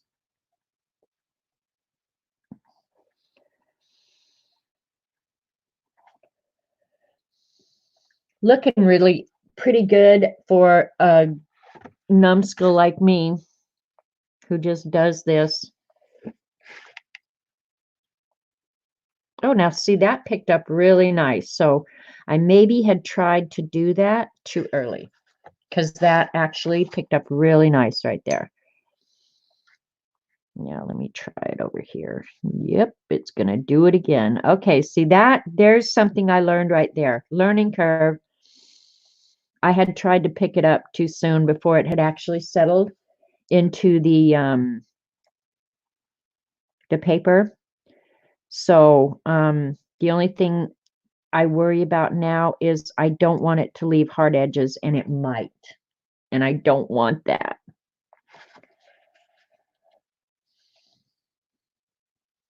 Thanks, Joan. All right. And this part of the shoe, I'm going to do kind of last because I'm going to alter the color again. So I've got to get everything done right now that I want. And that actually is lighter. And I actually made more wrinkles and stuff up in here than actually appear in the photo. But that means artistic license, right? That's my story, and I'm sticking to it. Okay, I'm gonna let that one dry. I'm gonna go back to this one and do the bottom of the foot. And a lot of the detail I'm gonna do later, so don't use the wrong paint, goofball. I'm almost out of that color, but I'm gonna add a little bit of, I want brown at this point, but it's a really soft brown. So actually, because it's already mixed, I could actually just use that toffee right there. So I'm going to add the toffee into the pink. And you guys, do not be afraid of these Arteza paints. Honestly, I have to say, of all the things that has probably pleased me more than anything is when I actually painted with these, because I didn't know what to expect, right? And after I put them in the pans and they cracked all up, I was like, oh, I'm headed for a freaking disaster here. When you actually paint with them, they don't wet readily. Did I just say that? They don't wet readily. But they do re-wet okay. But then when you paint with them, they're pretty awesome. So don't be afraid of that student grade paint, because really, and you get all those colors. Look at that, all those colors. All right, let's find my cheat sheet. I've lost it again. All right. Oh, that's good brown. Yep. I'm happy with my bad self right now. Here we go. You always wanted to try the Arteza gouache. Dee Dee has it, Paula. She got the gouache and the watercolor.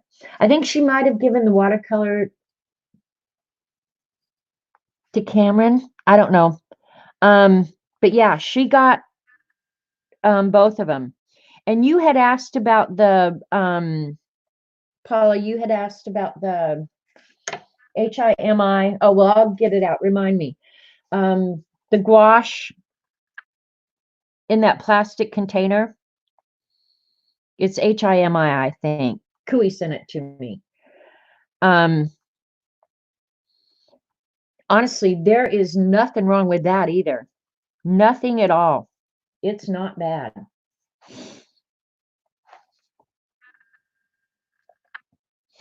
The only thing I'd have to say is, and it could be just my container in shipping or whatever, I don't know.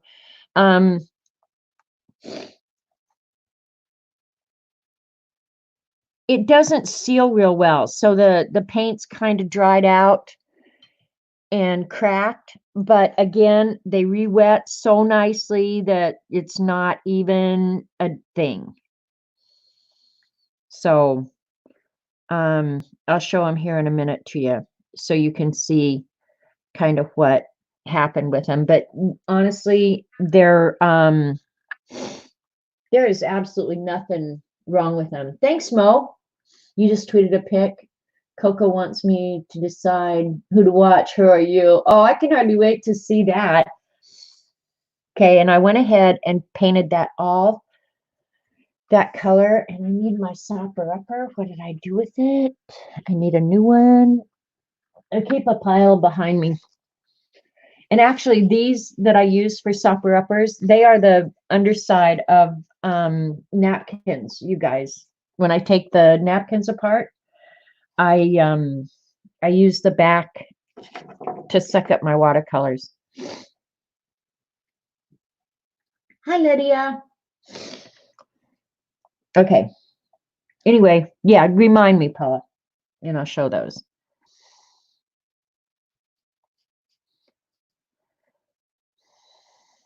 Now I'm going to start just layering up some color.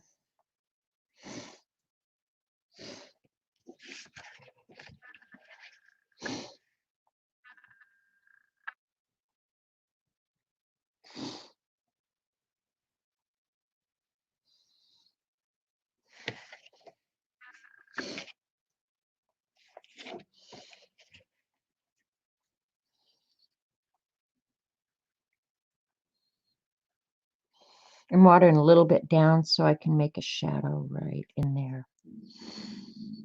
My stomach is growling. Robert needs to go get me pizza right now.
I want just like a little bit tiny darker for a couple of places. So I'm going to go in with, let's see, that's raw umber. This is burnt umber. And I'm just going to go into a couple places where I want it slightly darker, but I don't want it all over, you know? So literally, I just took that right out of the palette.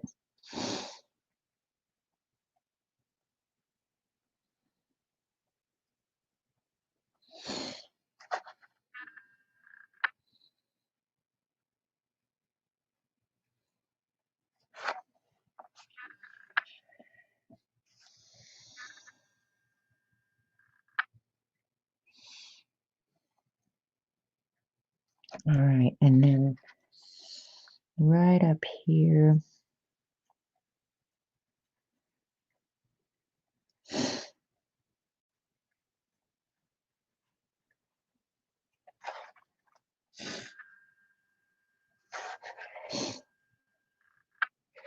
Starting to get a little bit more of the detail now.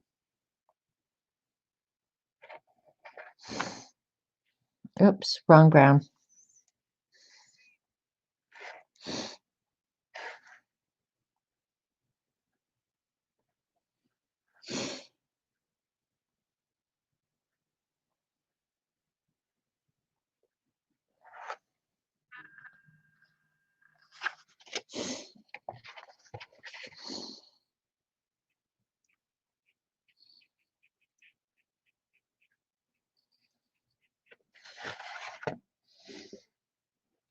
That's starting to look pretty good. I'm pretty happy with that little bad boy.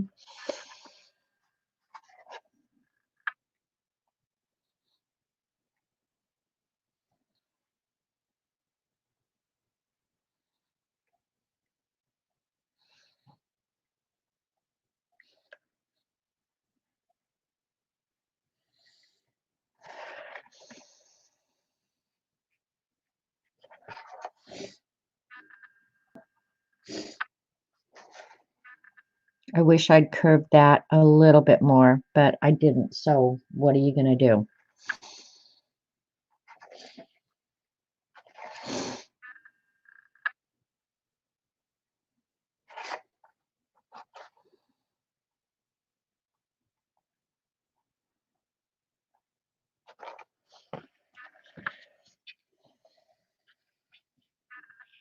And there's obviously much more detail on this one because I could actually use some little bit more brown in there, I think.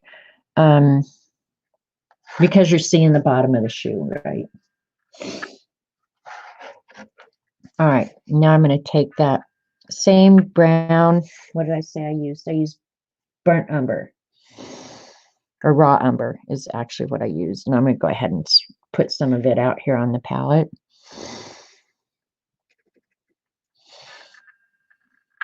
And water it down so it's not real dark. Maybe even add some of that to it, soften it just a hair. Now I'm going to go ahead and put in the shadow here. And I probably, oops, too much paint. I probably could have used like a gray or the neutral tint or whatever here. But because I have it over here, I'm just going to go ahead and introduce it over here and introduce it as the shadow on this part of her foot. But if I use a color, I mean, that's one thing I've learned from other people who know a whole hell of a lot more than me is, you know, try and introduce the colors, the same colors into your painting in other places. So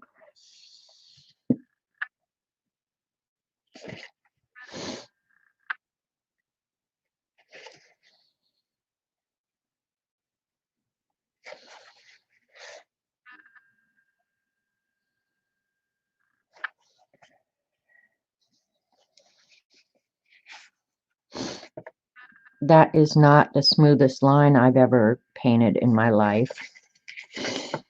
But that's okay. That's the worstest thing that happens all day. I'm good with it. Amazon Canada doesn't sell the gouache, so that makes the decision. Yeah, because Paula, that package when it came, because Cooey sent it to me, when that package came, holy Toledo, was it heavy. And honestly, most of the weight was water. You can tell after they start evaporating. Yeah, most of the weight was water.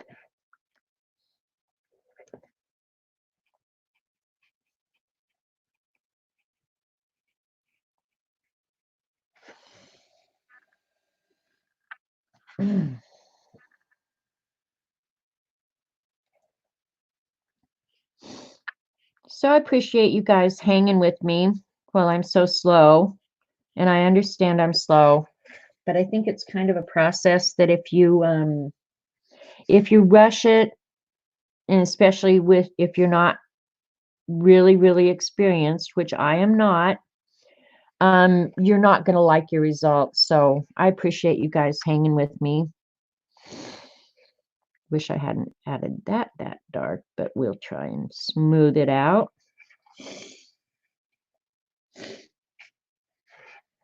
Okay, now with this lighter brown, I'll go in and add some wrinkles up in here.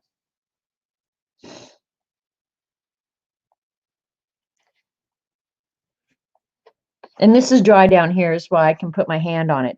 If on the arches, I probably couldn't get away with that because it just takes so much longer to dry. So yeah, be careful when you're going to rest your hand on your painting.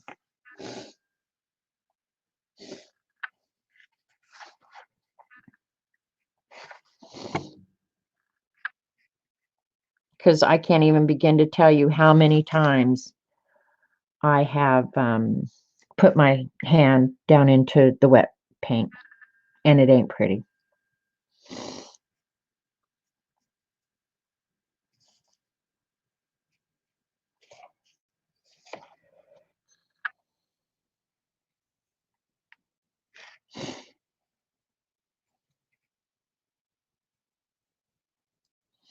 I wasn't planning on using this for my shadows, but since I've got it mixed already and it's just sitting here, I'm going to go ahead and use it. Because I can go in later with a darker gray or a pen. I haven't decided if I'm going to do pen on this, but I love that look and it's awfully tempting.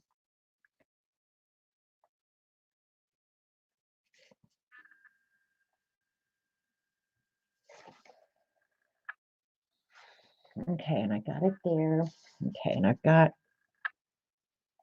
there's some weird little thing up here.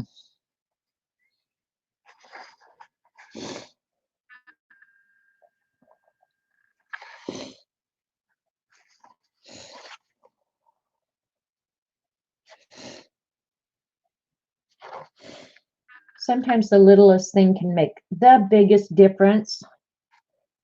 You know what I mean, Jelly Bean? Now, I really don't want to outline this whole thing. I'm going to soften this right in here because there is a shadow, but it's not that dark by any stretch. So I'm going to try and lighten that as best I can. And then I do need to highlight this one here a little bit. Oh, not that dark.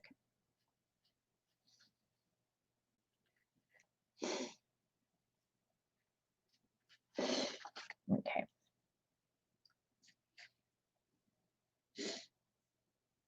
Thanks, Mo.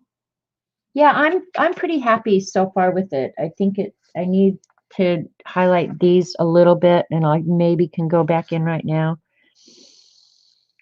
But these wrinkles on the bottom of her shoe are probably one of the most valuable aspects of this and give it depth. So I want to make sure that that I've given them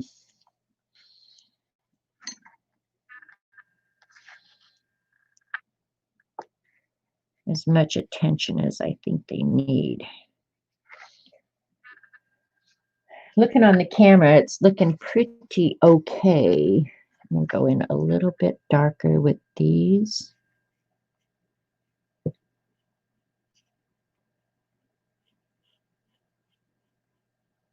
You know, another thing I've been doing, you guys, in the Beast lately is Zentangle again. I've been doing Zentangle. And I have to say, I don't know why I quit doing it, because of all the things that I do just for relaxation, just for enjoyment, that is so relaxing. Why did I forget and stop doing it? Huh? All right, I'm going to stop here on this one. I can come back in and dink with the detail and all that for the rest of the day. Honestly, you guys, there comes a point where you just have to say, okay, enough right now, enough. Because actually, see, now down in here, I want to add some of this brown, make it a little rounder. Up in here, scuff in some. But yeah,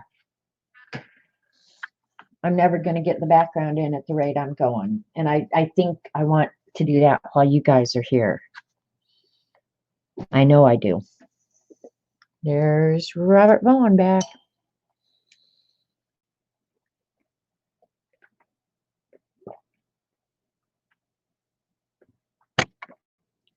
Yay for Zentangles in the Beast. Yep. I forget that it's just so relaxing.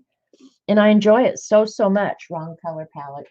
Get your other color palette out.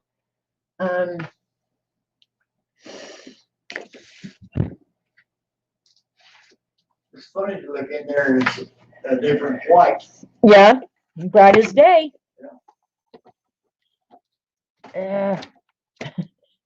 Just stuck my finger in the grass. You got a shirt for me? If you want it. I do. You know me, I love free stuff. Oh, it's long sleeved. Yeah. Sunnyside Nursery, Bixby, next door to the farm. Are you kidding? Uh-huh. That is so nice. Yeah. Oh man, he just about threw my computer down. Hang on, I got to show you guys my new free shirt that I got. Lane gave it to me, I guess. Well, yeah, Yeah. but it came from Sunnyside. It's blue and orange, which are the Bronco colors. Hello. Love Bronco colors. And then the back. I love long sleeve t-shirts. Sunnyside Greenhouse. And we actually, when we had the farm in Bixby, the nursery was just one door down from us. So I drove by it. Oh my gosh, I can't even begin to tell you. So Amy, tell Lane thanks for the cool t-shirt. I love it. Me loves free stuff. Okay, here we're gonna. I'm like ADHD child. I swear to God, I give me a bright shiny object or a free t-shirt and I'm all over it. All right, let's see what with the colors we're using here. I think for the browns, I'm going to use that Terra Rosa. Or see, from this yellow down is M. Graham. From there up is Daniel Smith. That I think it's permanent brown. That one's a really nice rich as well. I think I'm going to use that one because I've used the Daniel Smith. I said I was going to use M. Graham's, but I've actually been using the Daniel Smiths. So what are you going to do? And that looks like a really, really dark color, but I'm gonna water it down. We'll see how it looks with the others and decide. Yeah, tell him. Thanks, Amy. Coolest neighbors ever. I think I want it browner than that, actually. I think I'm gonna go with the burnt umber. All right. Change my mind. That's the cool thing. You can change your mind if you want. I think the burnt umber is just going to look better with the peaches that I'm using on this. Yeah, it will. It will. Okay, here we go.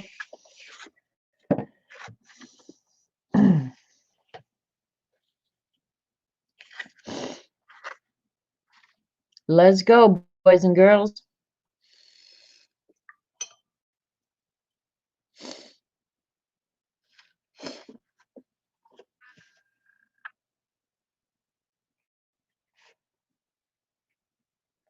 Sorry if I wasn't on screen.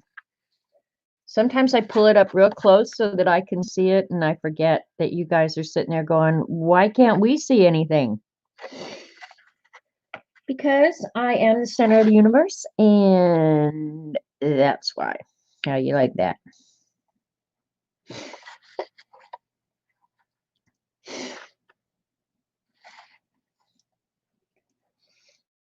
This one has just like a smudge, and that's too much, so I'm going to have to pick some of it up. Because it really is just a smudge right there.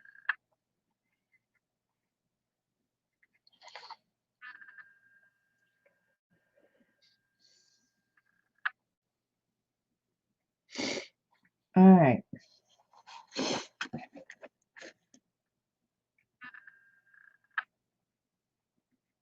No, that is totally, I just picked up the wrong color, but I think it's totally wrong, so I'm going to pick that up.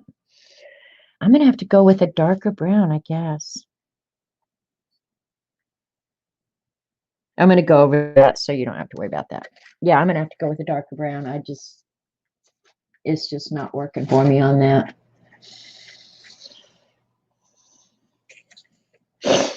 Let's see.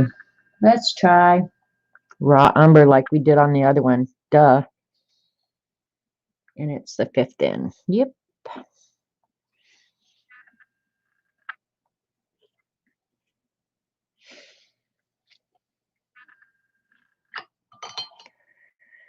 All right.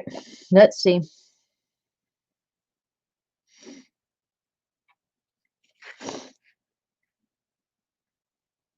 Oh, better. Better, better, better.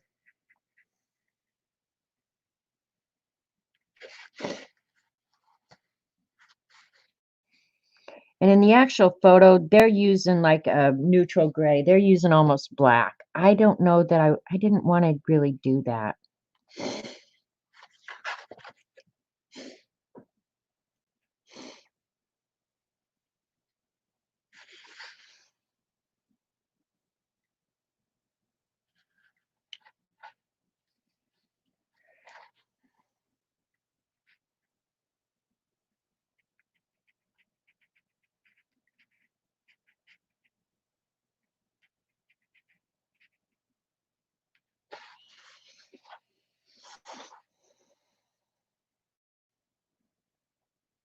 And that I should go back and add after I have done the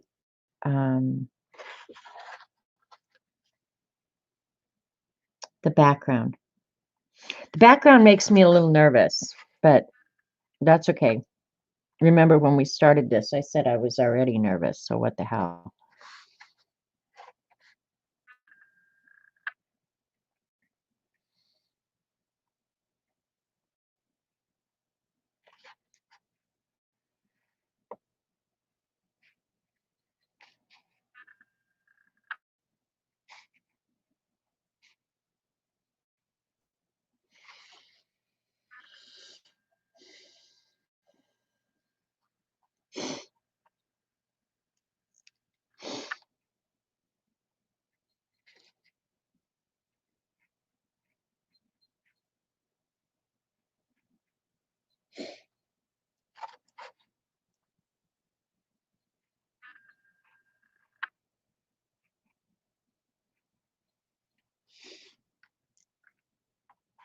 I'm really looking at the reference right here.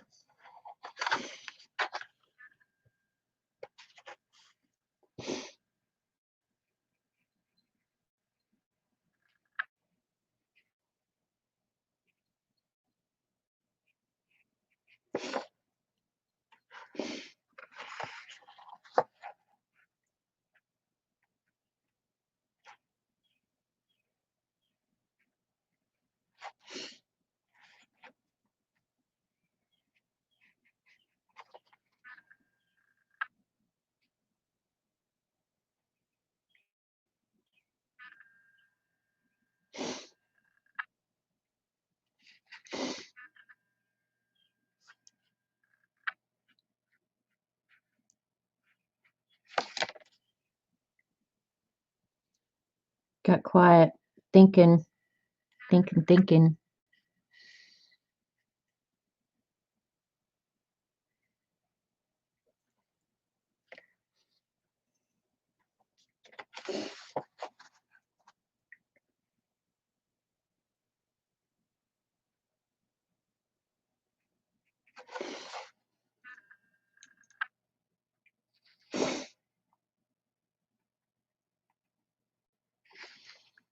Gotta make it a little bit ragged right in there.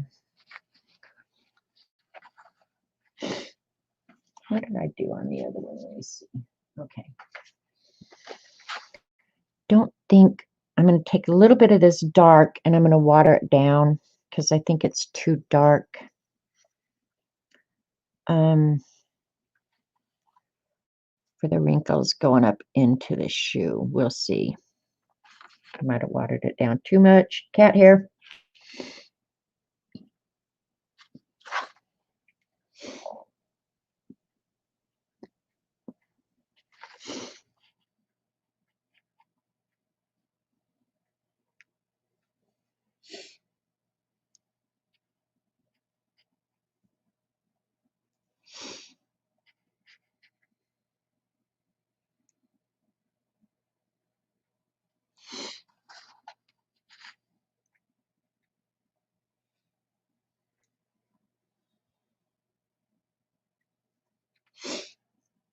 All right, like that.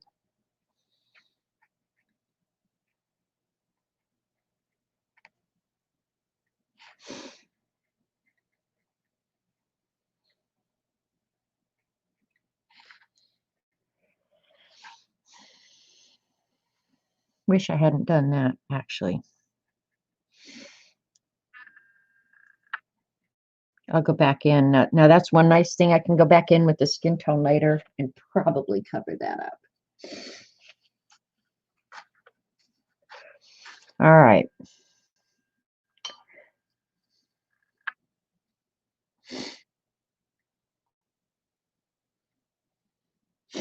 There's my cheat sheet. All right.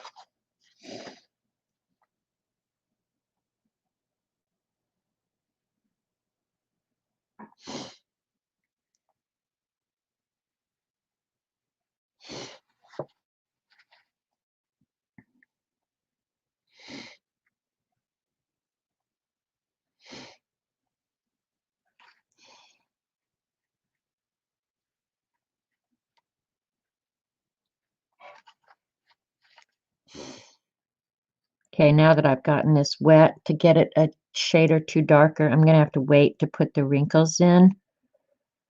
Because if I put them in now, they would just dissolve. They'd obliterate.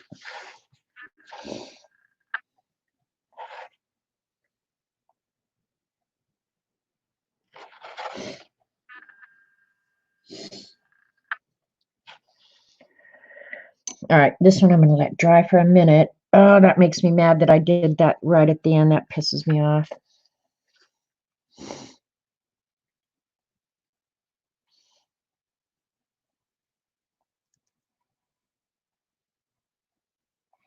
what you get trying to go in and correct. It probably won't be that noticeable when it dries, but right now it pisses me off. Okay, on this one, there's still tons more detail that I could do on this one, but I think I'm going to go ahead and do the background because I'm running out of time. And this one, in my opinion, was probably more valuable to show you than even the one on arches and the finer paints, so that you guys know without any doubt at all that you can create something amazing. Not that this is amazing, but just that you can create something amazing. And I almost did this with Crayola paints to show you guys that the cost of your supplies has absolutely nothing to do with what you can produce. And I believe that so completely. That's why I decided to do this. So they're coming out okay, Lena. I'm okay with them. If they weren't, I'd be like whining like a baby right now. I mean, like the biggest crybaby on the planet. All right, the background on this one is so turquoise, right? And look at how it's all marbled and everything. I mean, I wish I could get that, and someday I might. Because she's used, I think, gray and the turquoise, and I think she applied the gray first and then the turquoise on top. But look at how really cool and granulated it looks. I'm not expecting to get that, but if I can get anything even close to that, I'm gonna be fine. So these are the colors that I have available. And even though I was bragging about the amazing colors you can get with these Arteza, I don't think there's a turquoise that is knock your eyeballs out pretty. I can't believe they didn't have an amazing turquoise in there, but they really don't. And I'm not a huge turquoise girl. So I think what I'm going to do, I don't know, Lena, I trust you. If you have any suggestions, but I'm thinking about using maybe cerulean blue and the viridian green and try and come up with a turquoise that is usable. Tell me what you think. And you, of course, can't see them, but I'm thinking, yeah, cerulean and the viridian, and see what we come up with. Worst thing that can happen is we waste a little bit of paint, so who cares? We have a whole tube of it, right? I want it to be really bright and pretty like that, because I think that's what makes that picture. I mean, the softness of the slippers against that beautiful turquoise of the background. I used Arteza also. You took the darkest green and the cerulean. Okay, so I'm using the cerulean and the darkest green. Really, you took the deep green. Let's see. Well, you couldn't have used much of it. All right, then I'll use the dark green too, the deep, deep green, but I'm not going to add much. I promise you that. The cerulean is really, really pretty. Let's get the cheat sheet and see where we're at here. Oh, darn, Lena, that came out pretty darn good, actually. Might add just a hair more green. Look at you, girl. Yeah, that's a really, really pretty turquoise. We're going with that. Thanks, girl. And the shadow, you use the last one that looks like sepia. The last one that looks like sepia. Okay, yeah, it is sepia actually. For the shadow? Yeah, I can see that. But I'm thinking, I'm kind of wanting like that gray. You know, I'm getting nervous. And I'm going to get out a big, big brush to wet this background because remember, I'm using caca paper. Well, I hate to say that because it's not caca paper. It's really not. The one before the gray. Yeah, that's the one I thought you were thinking about, Lena. Did you put gray down first, Lena? All right, I'm going to go ahead and wet this whole thing while we wait Lena to answer. And I mean, I'm going to wet everything. And I'll have to go over it probably multiple times.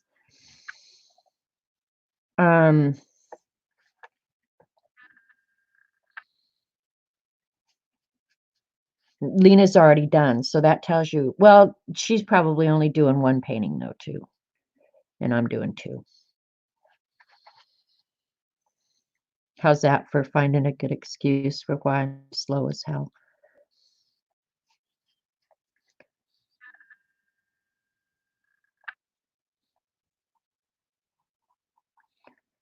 It's fun when people paint along with you. So did you add the gray first, Lena? I think I'm going to add the gray around the edges. I think is what I'm going to do. Because I don't want to dirty up that amazing turquoise that we just created. Right?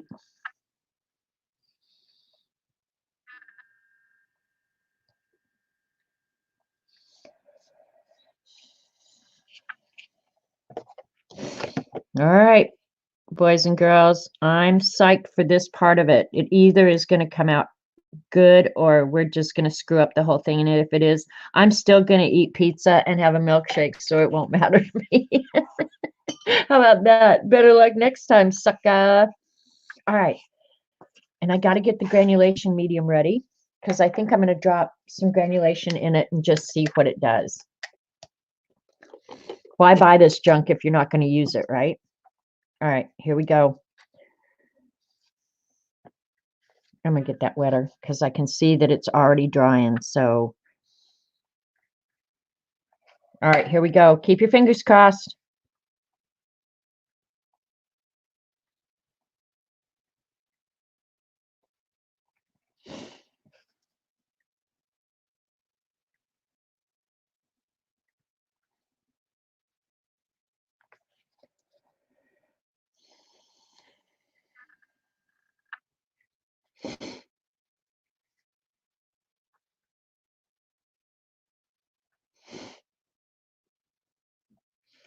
All right, and she didn't do it dark all the way out. See, that's the crazy thing is now I need the gray to add in there. But I'm going to go down this leg real quick. I'm going to add a little bit more water. Now that is one thing about working on this paper It dries out so darn quick, you know, like I've had to add water multiple times. I wouldn't have had to do that with the arches.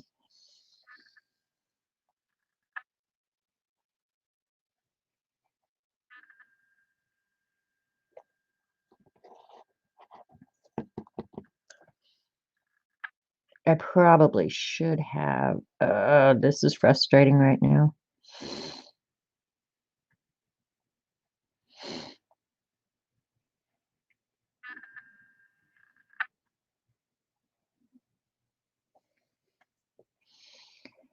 And the turquoise doesn't go the entire way around. She stops about there and lets it just go on, do what it's going to do. And then in here, this part of her leg in here.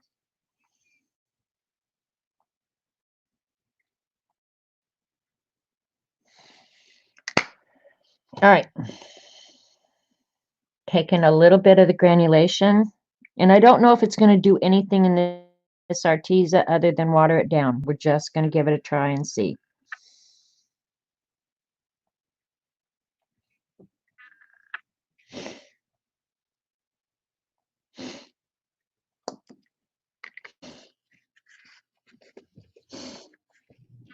Of course, the paper's buckled, so I don't know. We'll just see. It is granulating. I will say it is granulating.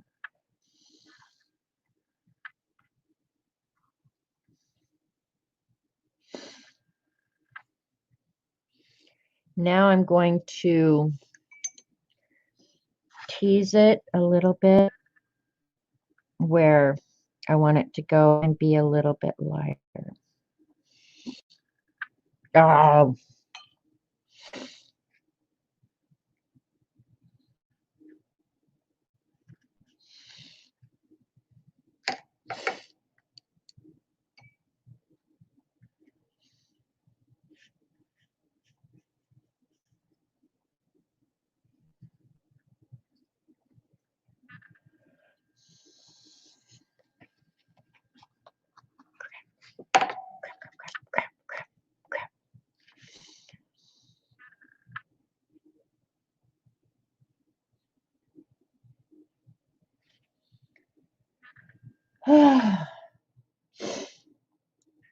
now, before this all dries completely, because I think I want to add some gray, I'm going to wet this real quick and I'm going to mix that gray.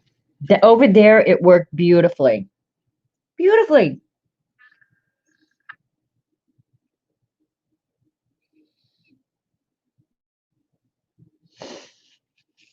But I'm okay with this because I'm going to mix some, well, I'm not even going to mix gray. I'm just going to take it right out, I think. Okay, this, I probably would have been happier if I had done this in stages, honestly. But this side, I love the way this side has kind of worked out. And now I'm going to put some gray out. Ooh, I almost just spilled my medium. And I'm going to take the gray right out of here. And I'm not going to put it directly to the paper. I'll mix it with that other gray that I had from before because, yeah, hopefully it'll be okay. That was so close, man. All right.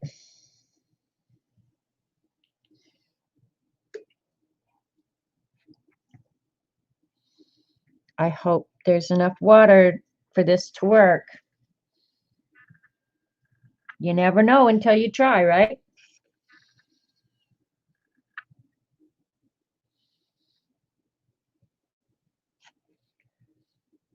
Because I'd like that blue to kind of fade out into gray out in here. Kind of like the original artist. This is not my composition. This is theirs. So I'd like it to kind of fade out into a light gray. And I am going to add some more granulation, I think.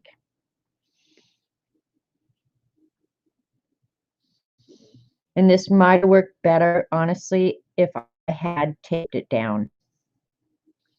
So yeah. And I still got to add the shadow underneath that toe over there where it's touching the ground. So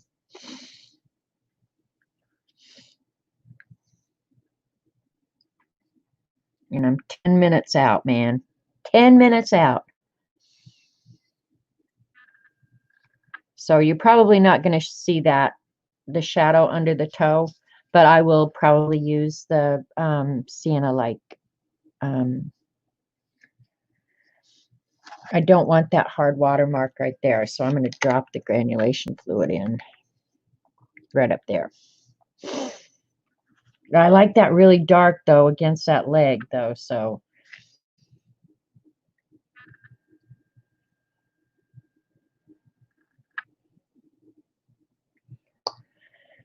Big old fat boy experiment here. It didn't come out as amazing as theirs.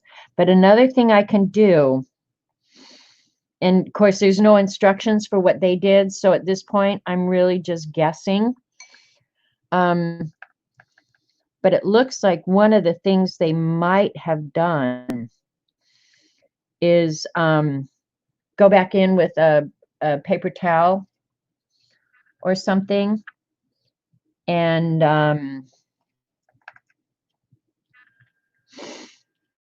pick up paint here and there. So let's give that a go here in just a minute, because on backgrounds, really, just whatever you end up with is just be happy with it. Don't whine and piss and moan, because you get what you get. Down here, I'm not so worried because there'll be a big old shadow there. It's not horrible. Not horrible. I'm really okay with it. The turquoise came out better than I expected. I wish it had granulated a little bit more. And at this point, I don't want to disturb it too terrible much, because I'm liking where the turquoise ended up. I wish I hadn't gotten a hard line right there. That is just what Ian said you should do. Is Ian here? Hi, Ian. Hi, Cat and Pace. Is pick up some of the, use a tissue to pick up some of the paint. Yeah, I think so too.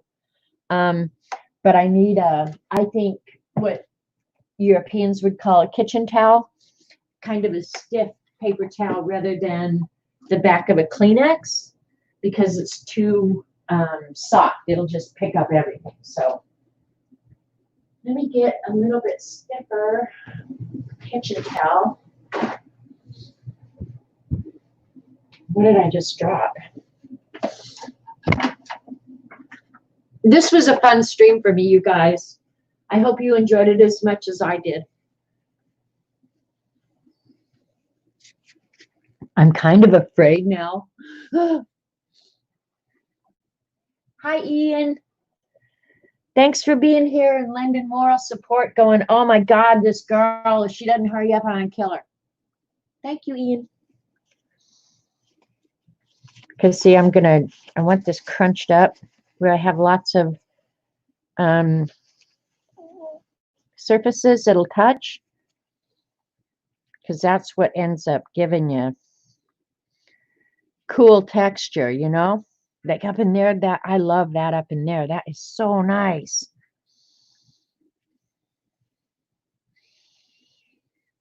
And maybe I'll move some of the blue out into the gray. This was a great learning experience for me, you guys. So thanks for hanging with me. But I love that along there. That makes me just happy as hell that I even did the whole painting. For real. I mean, I can't even begin to tell you. And pizza and shaky milk. Put some water on the hard edges with a brush and blend it out. You mean right in here? Well, part of the problem, Ian, and I don't know how long you've been here. Part of the problem is the paper. It's not going to let me do that, Ian, much, because it's already dried, because it's inexpensive cellulose paper. But that's okay. I can live with it. It still is I feel like I learned a lot. I'm happy with the results, and I will clean up the edges, so don't sweat about that. I will clean up those edges. And I don't have any other real hard edges that I can see. I wish they were all as soft as that, but, and that's my bad. I should have,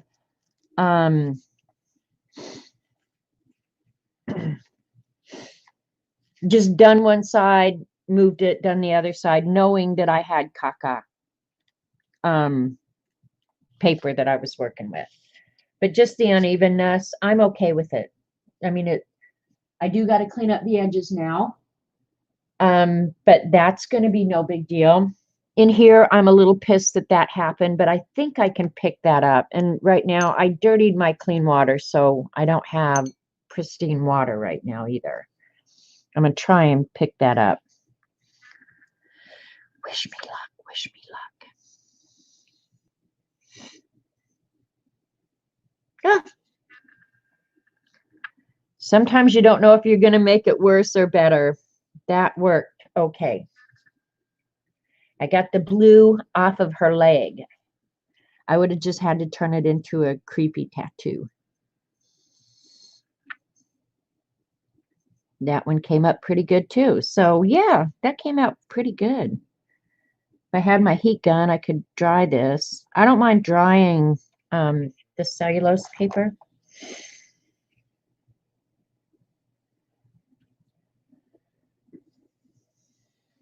Gina just run to Boco. What do you got to borrow from Eileen? Thanks, Kathy. Yeah, I'll go ahead and crisp up the edges and do the, and I still have this one to finish. So I'll still be painting for probably another half hour to an hour. But we got to see this one fairly close to done. And maybe I should do that. Okay, I'm going to go ahead real quick. Just hang out here 5 more minutes. I'm going to go ahead and put the shadow underneath her toe because that's the next part of the painting that needs to be done. So let's just go ahead and finish that real quick. Yeah, that's a good color. Let me find the book and see. Yeah, and it's going to have to be really dark right here next to her toe. And I'll have to come back in and darken that, but that's okay.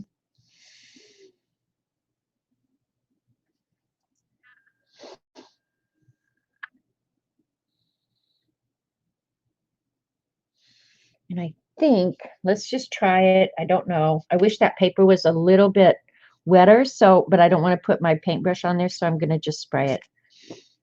These mini misters are awesome for that because you can kind of keep it isolated, right? So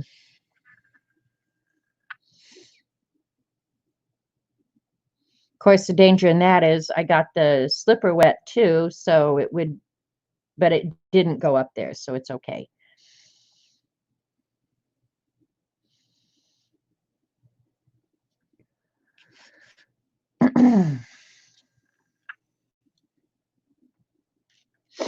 And I did go ahead and take just a little bit of the black that I'm going to go ahead and put here, right up close to here, because I don't think that's going to get dark enough.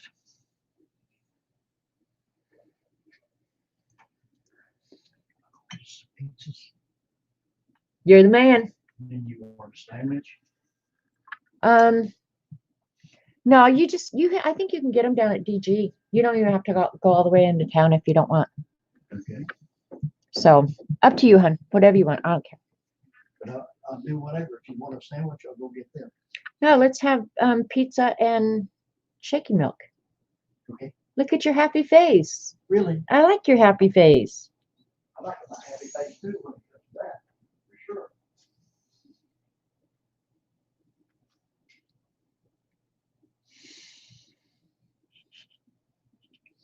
All right. Now I'm just going to beg it out here a little bit. Anything else? No? I don't think so. Yeah, just check in there. I think we're good. I'm going to have to run into town here in the next day or so. So No, that'll last me a couple days, and I'm gonna have to force myself to go here pretty quick. So yeah, just get that. We'll be fine. Okay. All right. I'm gonna go fetch it up. Thanks, honey.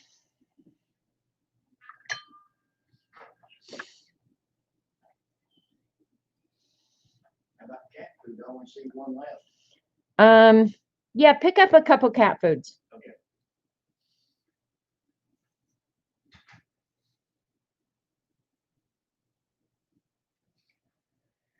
All right. I like that. I like how it's kind of modeled, and the Floridians are still hoarding paper products. They are. I haven't been, I buy it at Sam's Club. Like, and when I buy it, it lasts us probably a year. So when the great paper or toilet paper hoard of 2020 started, I was pretty well set. So I didn't understand the paper hoarding thing that was going on. That's really dark there. So even though I go into my store periodically, I don't ever go to the toilet paper aisle or the paper aisle because I buy always my paper in bulk once or twice a year. And another thing, I think it was Dee Dee who told me that so much of our paper products come from Canada, and I didn't realize that. I'm going to go ahead and blot this out and try and get the same little paper marks. But yeah, I didn't realize that. That was wanting to run down into a buckle in the paper, and I don't particularly care for that.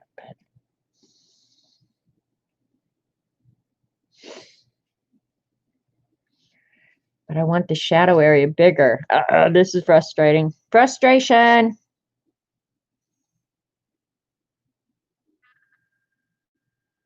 And that frustration is strictly due to not as high a quality paper, but it's okay. It's all right now. Because the shadow area, I'll show you on the original. The shadow area on the original is not that big. So I think it's, if that crap would stop, I think it's about appropriate for the size. Because you got to remember, if the lights come in here, it's going to be a small area down here. It's not going to be a huge, huge shadow. And it's not going to be in a river like that.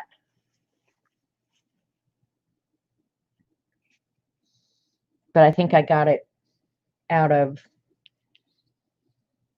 where I didn't want it. Okay, there's the shadow on the original. So mine's actually bigger than theirs. And I've still got some dark to put in different places, but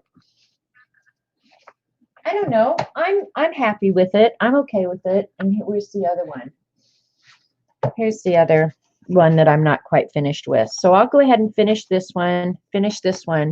But I think I did actually prove my point that you can get really good results with student grade product, you guys. So don't think that because you don't want to spend the money or can't spend the money, whatever your reasoning, I don't care what it is, it's none of my business, that's for damn sure, that you can't get awesome results with any product. Just jump in and try, you guys. It's worth your time.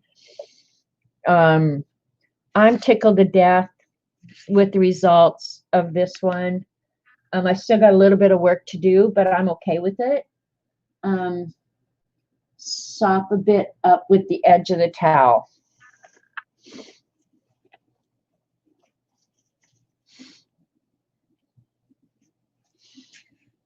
Doing what Ian tells me, because if Ian has a channel on YouTube, and Ian is really an amazing watercolor teacher, and I would call him a teacher. When you go to his channel, you learn stuff. Like here, you just come here to BS with me, but when you go to Ian's, you actually learn stuff. So Ian, I don't know if it's just your name or what, but I would recommend if you like watercolors and you want to see somebody who's not only fast but very experienced, Ian is your guy. For real. Can't say anything. Another person who's here who is amazing, fabulous artist, Kathy Arbor. Lena, Miss Linux 2010, fabulous artist. Dee Dee was here earlier. I don't think she's here now.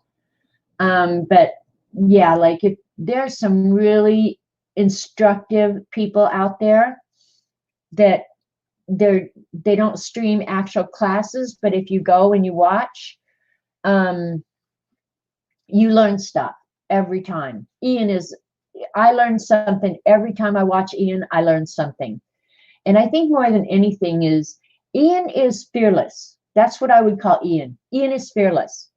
He just jumps right in and does it. And for whatever reason, every time I'm just like, holy crap, how did that work out so awesome? Every time. Now, his style of art is not necessarily my style of art, but I love his style of art. And I follow him on Facebook. And so you can see really his amazing art. So I'm almost done here. I want to remind you guys to be kind to one another. And another thing I was going to tell you guys, and I forgot. I watch the creator of Dilbert, a guy named Scott Adams, and he's been talking this week about creating your future. He uses different words about using the interface of the simulation and different things like that. But he talks really about creating what you want in your life. And I'm a huge believer in that what you put out in the universe is what you get back. And so that's why I always try and remind people to be kind to your fellow artists, be supportive of each other, because what you put out there is what you get back.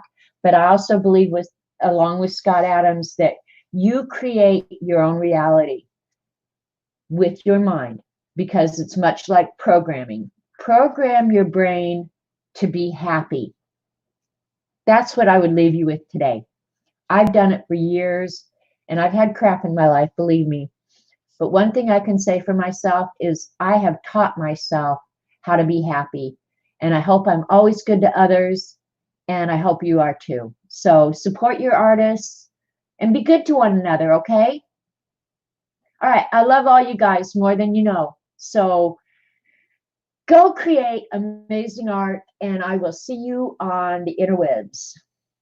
Bye now. And thanks. Thank you so much.